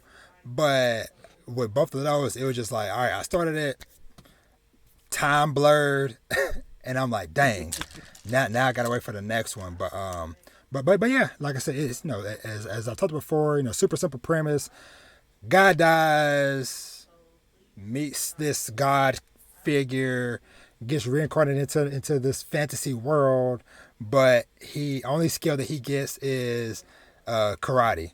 So he doesn't have any magic or nothing else fancy. He just about these hands. That does sound interesting. Like, you like hands. Yeah. And so that's definitely been like a little hidden gem uh, that I've enjoyed this year. And another quick one I'll shout out as well. And this one I got put on by a buddy of mine who's also a content creator named Gemini Manga. The series is called Saturn Apartments. It's a slightly older series. Basically, it follows this young guy. So the setting for the series is that sometime in the future, there's no more humans living on Earth. All of basically Earth has just become just like a giant nature preserve, and so everybody, all of humanity, lives on this ring that surrounds the planet. And like how a lot of these series of stuff go, the ring, there's a hierarchy. Like the high class people live at the top, middle class, and then the lower class live on the bottom part of the ring. And so this main character, he is a window washer. And so I've only read volume one, or most of volume one, but basically it just kind of just follows his journey of just kind of like being a window washer in this environment, and also trying to figure out some mystery around his dad, because his dad was a window washer before him, and there was some incident that happened to where his dad's rope got cut, and so he's presumed dead. We don't know, because they're freaking up in space. Maybe he fell to the planet and survived. Don't know, but yeah, it's like I said, it was one that every time I saw the cover of it, and I saw or heard Gemini Manga talk about it, I was like, that sounds interesting. I'm gonna give it a shot. So Saturn Apartments. That's definitely one. Even when I search on YouTube for people that have done videos and stuff on it, they are very few and far between. As far as stuff like that. But what has been some other stuff that you've enjoyed this year? Oh shoot. Like I gotta start looking at the shows because I'm forgetting everything. See, I'm looking at the Nasty Man show, and I don't want to get too X-rated on your show. So let me go ahead and turn around. Let me see. I have been reading Bleach. I took a big pause. I took a big hiatus this year. Yeah. And I got back to it recently, like a few months ago, and then I took another hiatus because I've been playing video games. Yeah. So Bleach has been one. Question: are you reading Bleach for the first time, or? Mm-hmm. Because when I was younger, I used to see it on Adult Swim. I used to watch it, but I used to watch stuff out of order because I was a dumb, stupid kid back then. I used to just like, oh, fight, cool, I like that. Yeah. Like I knew the characters, like Ichigo, Renji. Yeah. What's the girl's name? Rukia. Yeah. Khan. I knew the characters, but I never really knew the story. I'm like, oh. Yeah. It's just it was that cool anime back then. Oh yeah. Custom anime. Yeah. So I read that. I've been reading that. Yeah. I read Tokyo Ghoul for the first time. Oh, nice. Oh yeah. I read, but Tokyo Ghoul. Okay. Did you got any plans to go through and to continue and to read? I was struggling reading through the regular one. Gotcha. Gotcha. I guess I wasn't as invested with any of the characters in the plot. Yeah. To really read. Like Tokyo Ghoul was alright. Yeah. It got better in the second half. Yeah. But that first half just dragged me so bad. And then the pacing of the actual manga itself, I didn't really like it that much. I feel you. Just didn't know where it wanted to really play. Yeah. Other series I read. Fist of the North Star. I read Volume 1. I need to read Volume 2 and 3. Especially since I got the video game. I don't want to get spoiled. Now I read it in the purest of ways. Yeah. I need to read Volume 2 and 3, but I really love Volume 1. It's so just oozing chadliness. Yeah. Did you so I'm guessing you picked up those newer editions that they've been putting out? Okay, yeah. You can't stand behind me. Yeah. I want to get those cuz I've never read that series or watched it. I'm aware of it because us being in this community long enough, there are certain series you just absorb just by being around. But that's one I've definitely like. Every time I go to the store and I see because those covers and stuff, like, they look real nice. They nice. And I'm like I need to get that. So okay, I'm about to pick that up. I'm trying to see. I tried Hell's Paradise earlier this year. I dropped it. I know the anime's coming out. Yeah, yeah. That's one I want to start reading soon myself. So I'm gonna check it out. I was reading Zom. I just need to read Volume 4. Oh I yeah, read Blue Flag all the way through. One Punch Man I've been reading. yeah, I'm behind a bit because I'm just like I said, I got titled yeah. Reading Weekly. I read Dragon Ball Super. Come on, Spy X Family, Chainsaw Man. Yes, yes, Like, yes. come on, we know this stuff. Yeah, I was reading Chainsaw Man weekly at one point until it ended. So, yeah, yeah. Same here. I'm pretty sure there's other stuff that I've been reading on the apps. Yeah, But like I said, I have a whole other shelf that I read, and it's very non-kid friendly content. So you know what? Just as far as like throwing out names and stuff, whatever. Like I guess, hey, toss it in because I have. World's End Harem. Yeah, say that again. World's End Harem. Okay. I think because isn't that the one where I think they just started the anime for it. I think They tried it, but then they paused it. I but guess I think the production for it, but they're going to continue it. Yeah. In 2022. Okay. The Gaunt made by the same person who made Gaunt's. I never read Gaunt's. That is one I want to read. That because buddy of mine that I follow online, every time I see him talking about it, or whatever, or are you liking it? No, No, it's not good. Okay, I don't think it's good. Yeah, I think it got better recently. Yeah, but I don't think it's good. Gotcha. Especially like the first few volumes, it's not good. Gotcha. We also have Booty Royale. Welcome to Succubus High. Do you like big girls? And we go Peter Grill. Don't Tell Me Miss Nagatoro. Mm-hmm. Even though Flowers of Evil isn't nasty, Yeah, it got a little bit nasty, but Flowers of Evil from Shuzo Oshimi, Blood on the Tracks. I'm trying to see the other stuff. Blood on the Tracks is one I have volume 1 of that. I still haven't started just because. No, you got. Well, you gonna finish it in like 10 minutes. There's barely any words in it. Well, with that one, I just know I need to be in the right mind space for Blood on the Tracks because I never forget when I got first volume and I open it up and it's that first double page spread of the mom's face. I was like, yeah, I'm not ready. I just closed it up and put it back. Yeah. Trust me. That's the first manga like my girlfriend read, and literally she read one and she was like, I gotta get the next volume. And yeah. So literally kept, and that's how I was when I first read Flowers of Evil. Every time I got done with the omnibus, I'm like, I gotta go to the store tomorrow. Yeah. Yeah. So yeah, Blood on the Tracks it's like a super quick read. Yeah. So I would recommend it, especially since it's not wordy. Yeah. And for me, I just like twisted stuff, like American Psycho, the movie with Christian Bale. Yeah. I like that type of stuff. Yeah. So, Blood on the Tracks, it's one of those movies. I mean, it's one of those mangas that just make me laugh when I see some of the certain situations. I know it's trauma. Yeah. It's traumatizing maybe for some people, but for me, it's just it's hilarious. Yeah. Certain situations and circumstances they go in. Yeah. So yeah. And that's some of the Oh, and My Dress Up Darling, which I know should be getting an anime. Yeah, I think that's coming in. Yeah, I think the anime is starting in January for that. So I've heard okay stuff about it. So I'm gonna check that out when that drops. Trying to see, is there any other little quick ones? I started I Am a Hero. That's one. That's the zombie one, right? Yes. Yeah. I really enjoyed that first volume, or that first omnibus, and I breezed through that one, which I did not expect. I started reading it, it hooked me, and was through that. I know you mentioned Zom 100. I'm still only on volume 1. I got volumes 2 and 3. I need to knock them out. Call of the Night. That's one that I've been enjoying. That's the one that's about to get an anime soon, right? Yes, the vampire one. Oh, the vampire. Yeah. But yeah. Yeah, that's one I've been enjoying.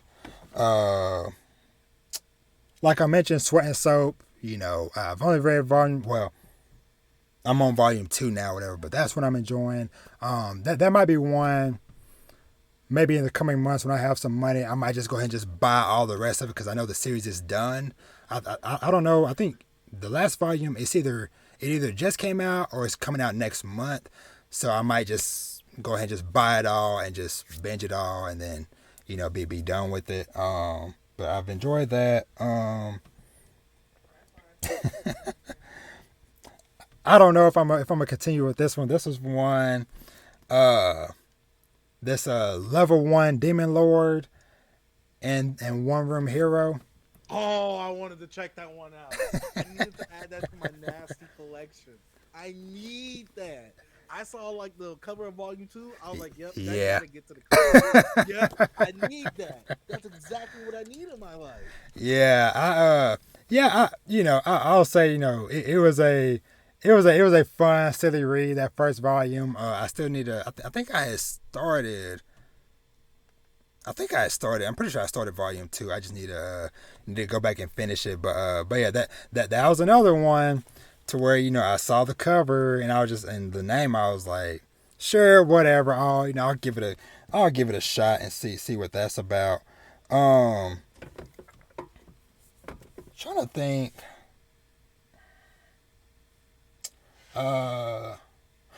Young ladies don't play fighting games. I got volume 1 of that. I read it, loved it. I think you might enjoy it, especially being big into games and stuff.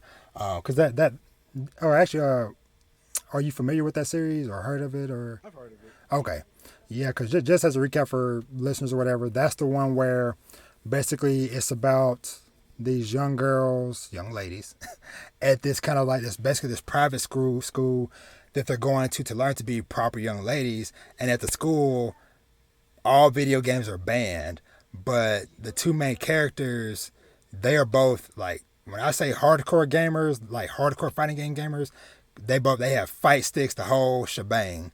And so I just really enjoy the way that like they actually kind of like break down like certain terms and stuff as far as like when the characters are doing combo moves and stuff, whatever. They actually show like the motions of the characters doing the different combo moves and stuff, and it's just really dope or whatever. And like I said, just these girls kind of just going above and beyond to get their gaming fix, while trying to keep it on the radar or whatever. So because one scene that proved to me, I was like, okay, I was like, they were really serious about this. They were in this like this empty classroom or whatever playing, and this janitor was about to come in to clean or whatever, and so they're like, crap, where are we gonna hide? One of the girls ran and like jumped through the window. Not an open window, glass and all. Cause I was turning the page, they're like, okay, we gotta go, and they're running. I turn the page and glass. They're just diving through. I'm like, okay, y'all really about that life. But yeah, that's like the other one. I don't think I have too many other physical volumes, at least that I've got, and at least nothing that I can think of. Let me see. Saturn Apartments. I have some that I picked up that I still need to get to. I want to finally check out this it's called Number 5. It's like a weird like sci-fi. This one. Oh, yeah. Yeah. Yeah. Mm-hmm. So yes, I'm interested in finally diving into that. I read Heavenly Delusion finally. It was kind of not as good, but I guess kind of like a similar vein to Promised Neverland as far as like kids in a locked off facility type of thing. But the difference with this, at least from what I've understood from volume 1, is there are some kids isolated in the thing, but then there are also still regular people out roaming the world and stuff. So, but like I said, it was interesting. I'm gonna check out volume 2 of that. A couple other mangas I just wanted to shout out real quick, and these are kind of just more like Shonen Jump stuff that I just been reading on the app. Sakamoto Days, still really liking that. Mashal, not maybe not necessarily like my favorite out of stuff I read, but it's still just like a fun, goofy time anytime I'm reading it. Trying to think. Kaiju number 8. Still really enjoy reading that. Are you reading Kaiju number 8, or have you checked it out? Yeah, I read up to the part. You said no spoilers. Wait, No, how far are you? I'm fully caught up. The last part I remember was when he was fighting the old girl that he got cool with. That's kind of the tsundere character. He was fighting her daddy. Okay. That's the Okay. last part. That's the last part I read. Okay. Okay. Okay. That was Okay. months ago, and I took a break.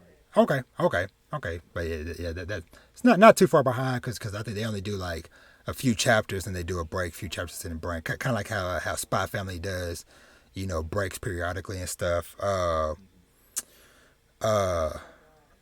one that I've really enjoyed reading this year has been Dr. Stone. Goat. Boichi's art. Goat. Yeah. Or are you reading that one too? Nah, it's No. too wordy for me. Gotcha. My pea brain can't handle that many words on one page.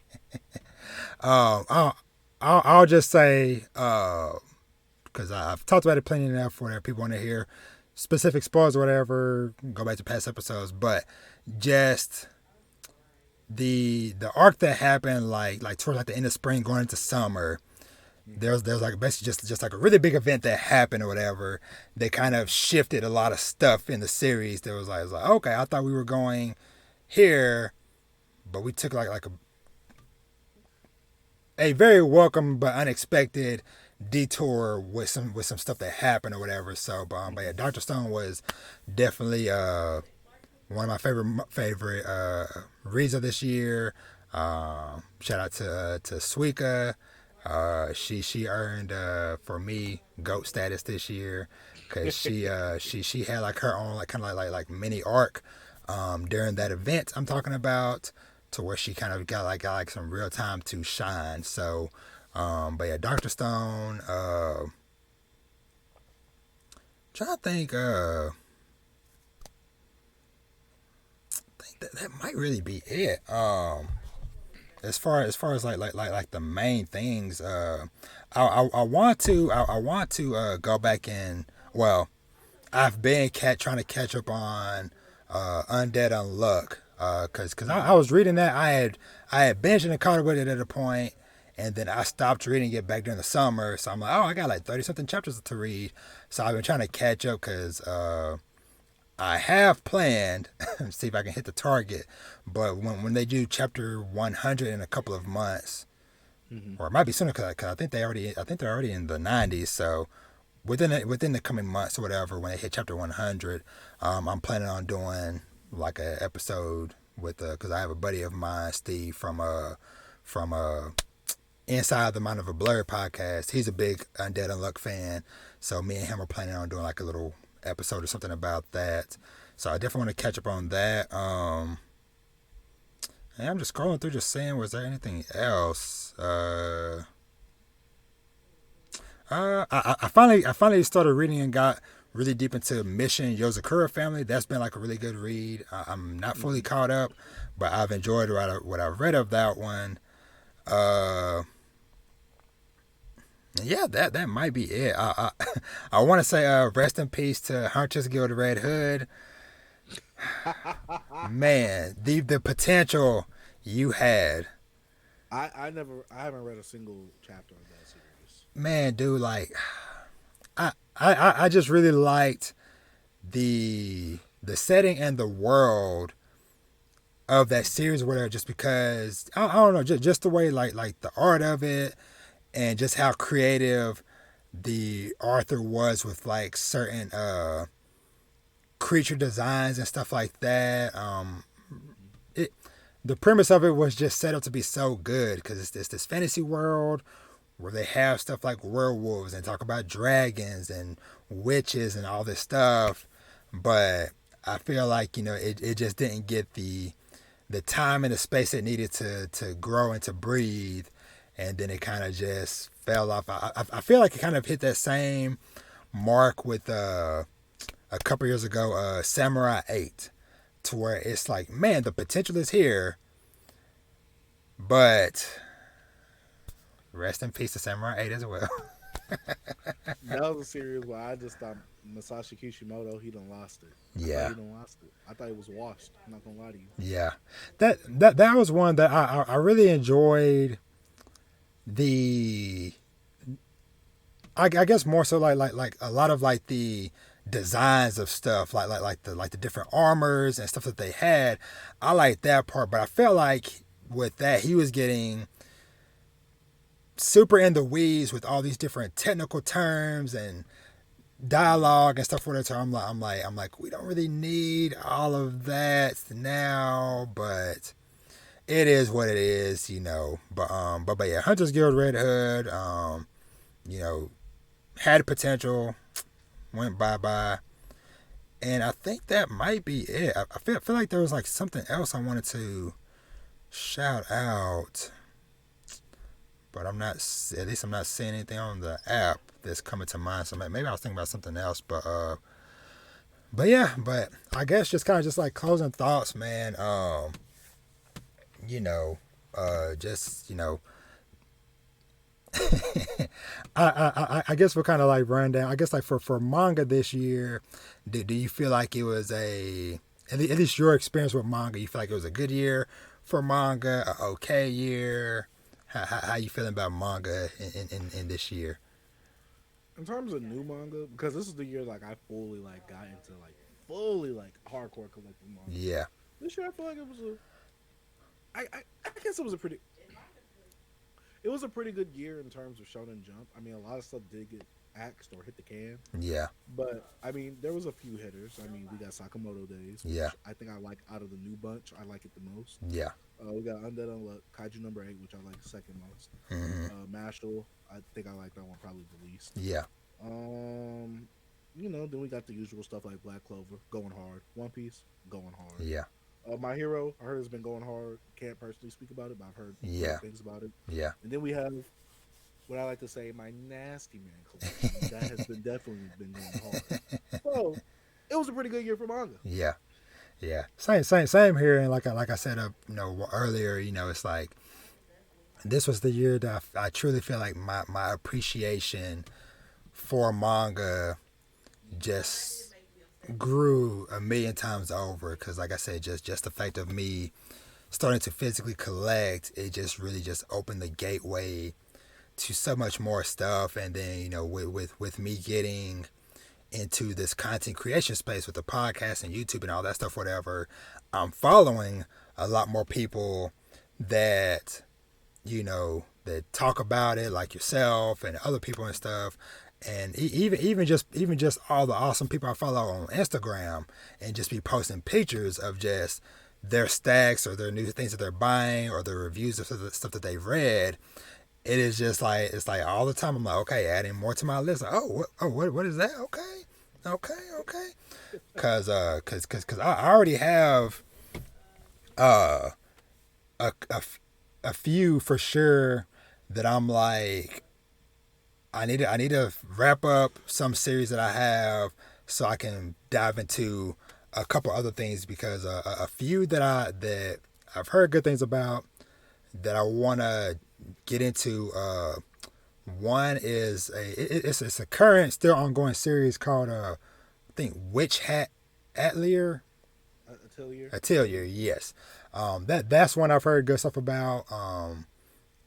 And every time I go into the store, I'm like, is today the day I do it? And I'm like, no, Robert, you need to finish something, you know, but before, and especially because I already know that one's already got close to double digits of volumes too. So I'm like, okay, also space, because I think they're like up to like maybe like, if they're not up to volume 10 I think they're at least maybe like 8 or 9. But anyway, that's one. And then a older series that I want to get on, because same way like with Saturn Apartments I got from some people I follow, it's another older series called, if I remember correctly, I think it's Ikigami. Let me see, Ikigami The Ultimate Limit. That is one that I know when I start to hunt for it, it's going to be a real hunt, because I know some of those volumes are hard to come across, so it might just be a thing where I think a lot of people, they've been like ordering through like Right Stuff, because I know every time I look on there, they have several of the volumes, but some of the other ones they're like, you know, out of stock but expecting more, and so people have just been ordering it, and then just whenever they get in stock they'll just ship it. But yeah, that is definitely one that is probably like one of like my front runners of like, okay, by this time next year I want to have that series and have it complete it because that's another one where Gemini Manga, and then also another person, her name is Bald Headed Senpai. She also, both of them have just gushed about how much they've loved that series. And from the premise of it, I'm like okay, it's kind of like, you know, like a psychological thriller type of series that I'm like, okay, I definitely want to get my hands on that. But yeah, but anywho, you know, gonna kind of wrap this bad boy up, you know, knocking on 2 hours, but I feel like that time was well spent just because trying to look back on the year as a whole, you know, definitely can't do that in a short quantity. But yeah, but just, you know, once again, you know, shout out to the homie Chase, aka the Dark Sage, for coming through and hanging out with your boy. And, you know, I guess, you know, is there anything in particular you want to promote or shout out, or anything, you know, coming up that you want people to be aware of? Anything that I got coming out, I don't know. I'll just say, if you like my YouTube content, please support your boy on twitch.tv/DarkSage. Shout out to all my manga tuber people. All y'all are making amazing content. There's a lot of y'all now. A lot of you. Yeah. I love it. I especially love the representation. I like to see more representation of black people within the manga space. Yeah. Because when I first was going like into making manga content, I'm like, there's not a lot of black people doing it. Yeah. So I was like, all right, I'll just, in my head, I'm like, let me create that space or create that lane. Yeah. And you start trying to do something. I feel like I try to do that with everything I do. Yeah. Because I feel like a lot of the things I like is kind of like niche stuff. Yeah. On YouTube. So yeah. If I had to shout out anybody, another fellow podcast, UAP, and Such Anime Podcast, I love you boys. Any new projects? I got no new projects. Yeah. I'm just coasting right now. Yeah. I'm just grinding, man. And I gotta say, if you guys have not already, you're on every streaming platform. Yep. Spotify just got the podcast ranking setup happening on the app or the website, whatever you want to use. And if you don't have Spotify or if you don't have Apple, get it. Go on the podcast, this podcast specifically, obviously, rate it 5 stars. Thank you. If you're watching the comment version of the video version of this, comment down below and leave a like, and make sure that you watch the video. You don't have to be at the screen the whole time watching it. Just play it in the background. You know, clean, do something, put your headphones in. People don't, come on. Show some love. Oh, yeah. Show some love. So go ahead, comment. Let's get this boosted in the algorithm. Let's get the podcast boosted on the algorithm on all them other platforms and streaming platforms. Apple Podcasts, free. Spotify, free. It's free to give a rating. Yeah. Help a young man out of it. I really appreciate that, man. And yeah, I'll just add it real quick. Yeah, the on the representation front, honestly, that is one reason why I decided to start doing video, because it's like yes, you know, there is a lot of people that are doing content and stuff, whatever, that, you know, doing podcasts and stuff, but not many of them are doing video. And so it was like, okay, I want to, like you said, like what you said, open that door to more people, to where it's like, okay, hey, I'm seeing more people that look like me, sound like me, so on and so forth. And you know, and honestly, even for my kids and stuff as well, because it'd be funny when they'd be seeing me on TV. When I think when one of my daughters found out that I had a YouTube channel, she was like, hey, I subscribe to your YouTube. I was like, oh, thank you, baby. And so, but yeah, man, yeah, it's all love, and yeah, we out here doing our thing. And you know, go support Dark Sage on all the platforms, YouTube, follow him on Instagram, Twitter, Twitch, everywhere. I got all his stuff up on the screen, and I'll have it down in the comments below as well. But yeah, that's pretty much going to do it for the podcast, pretty much for this year of 2021. Just want to say thank you to everybody that has been rocking with me, even though I haven't been doing this for a full year. The love and support from y'all have been amazing. Definitely got to give quick shout out again to my homies over at the Kami House podcast. You know, I talk about them all the time. Another crew of people, dope people that are also here in the DFW area. that are doing amazing work. So they always show me love, so I definitely got to pay it back. But yeah, go follow, support everybody, and I'll see y'all in 2022. Y'all be easy, take care, and peace.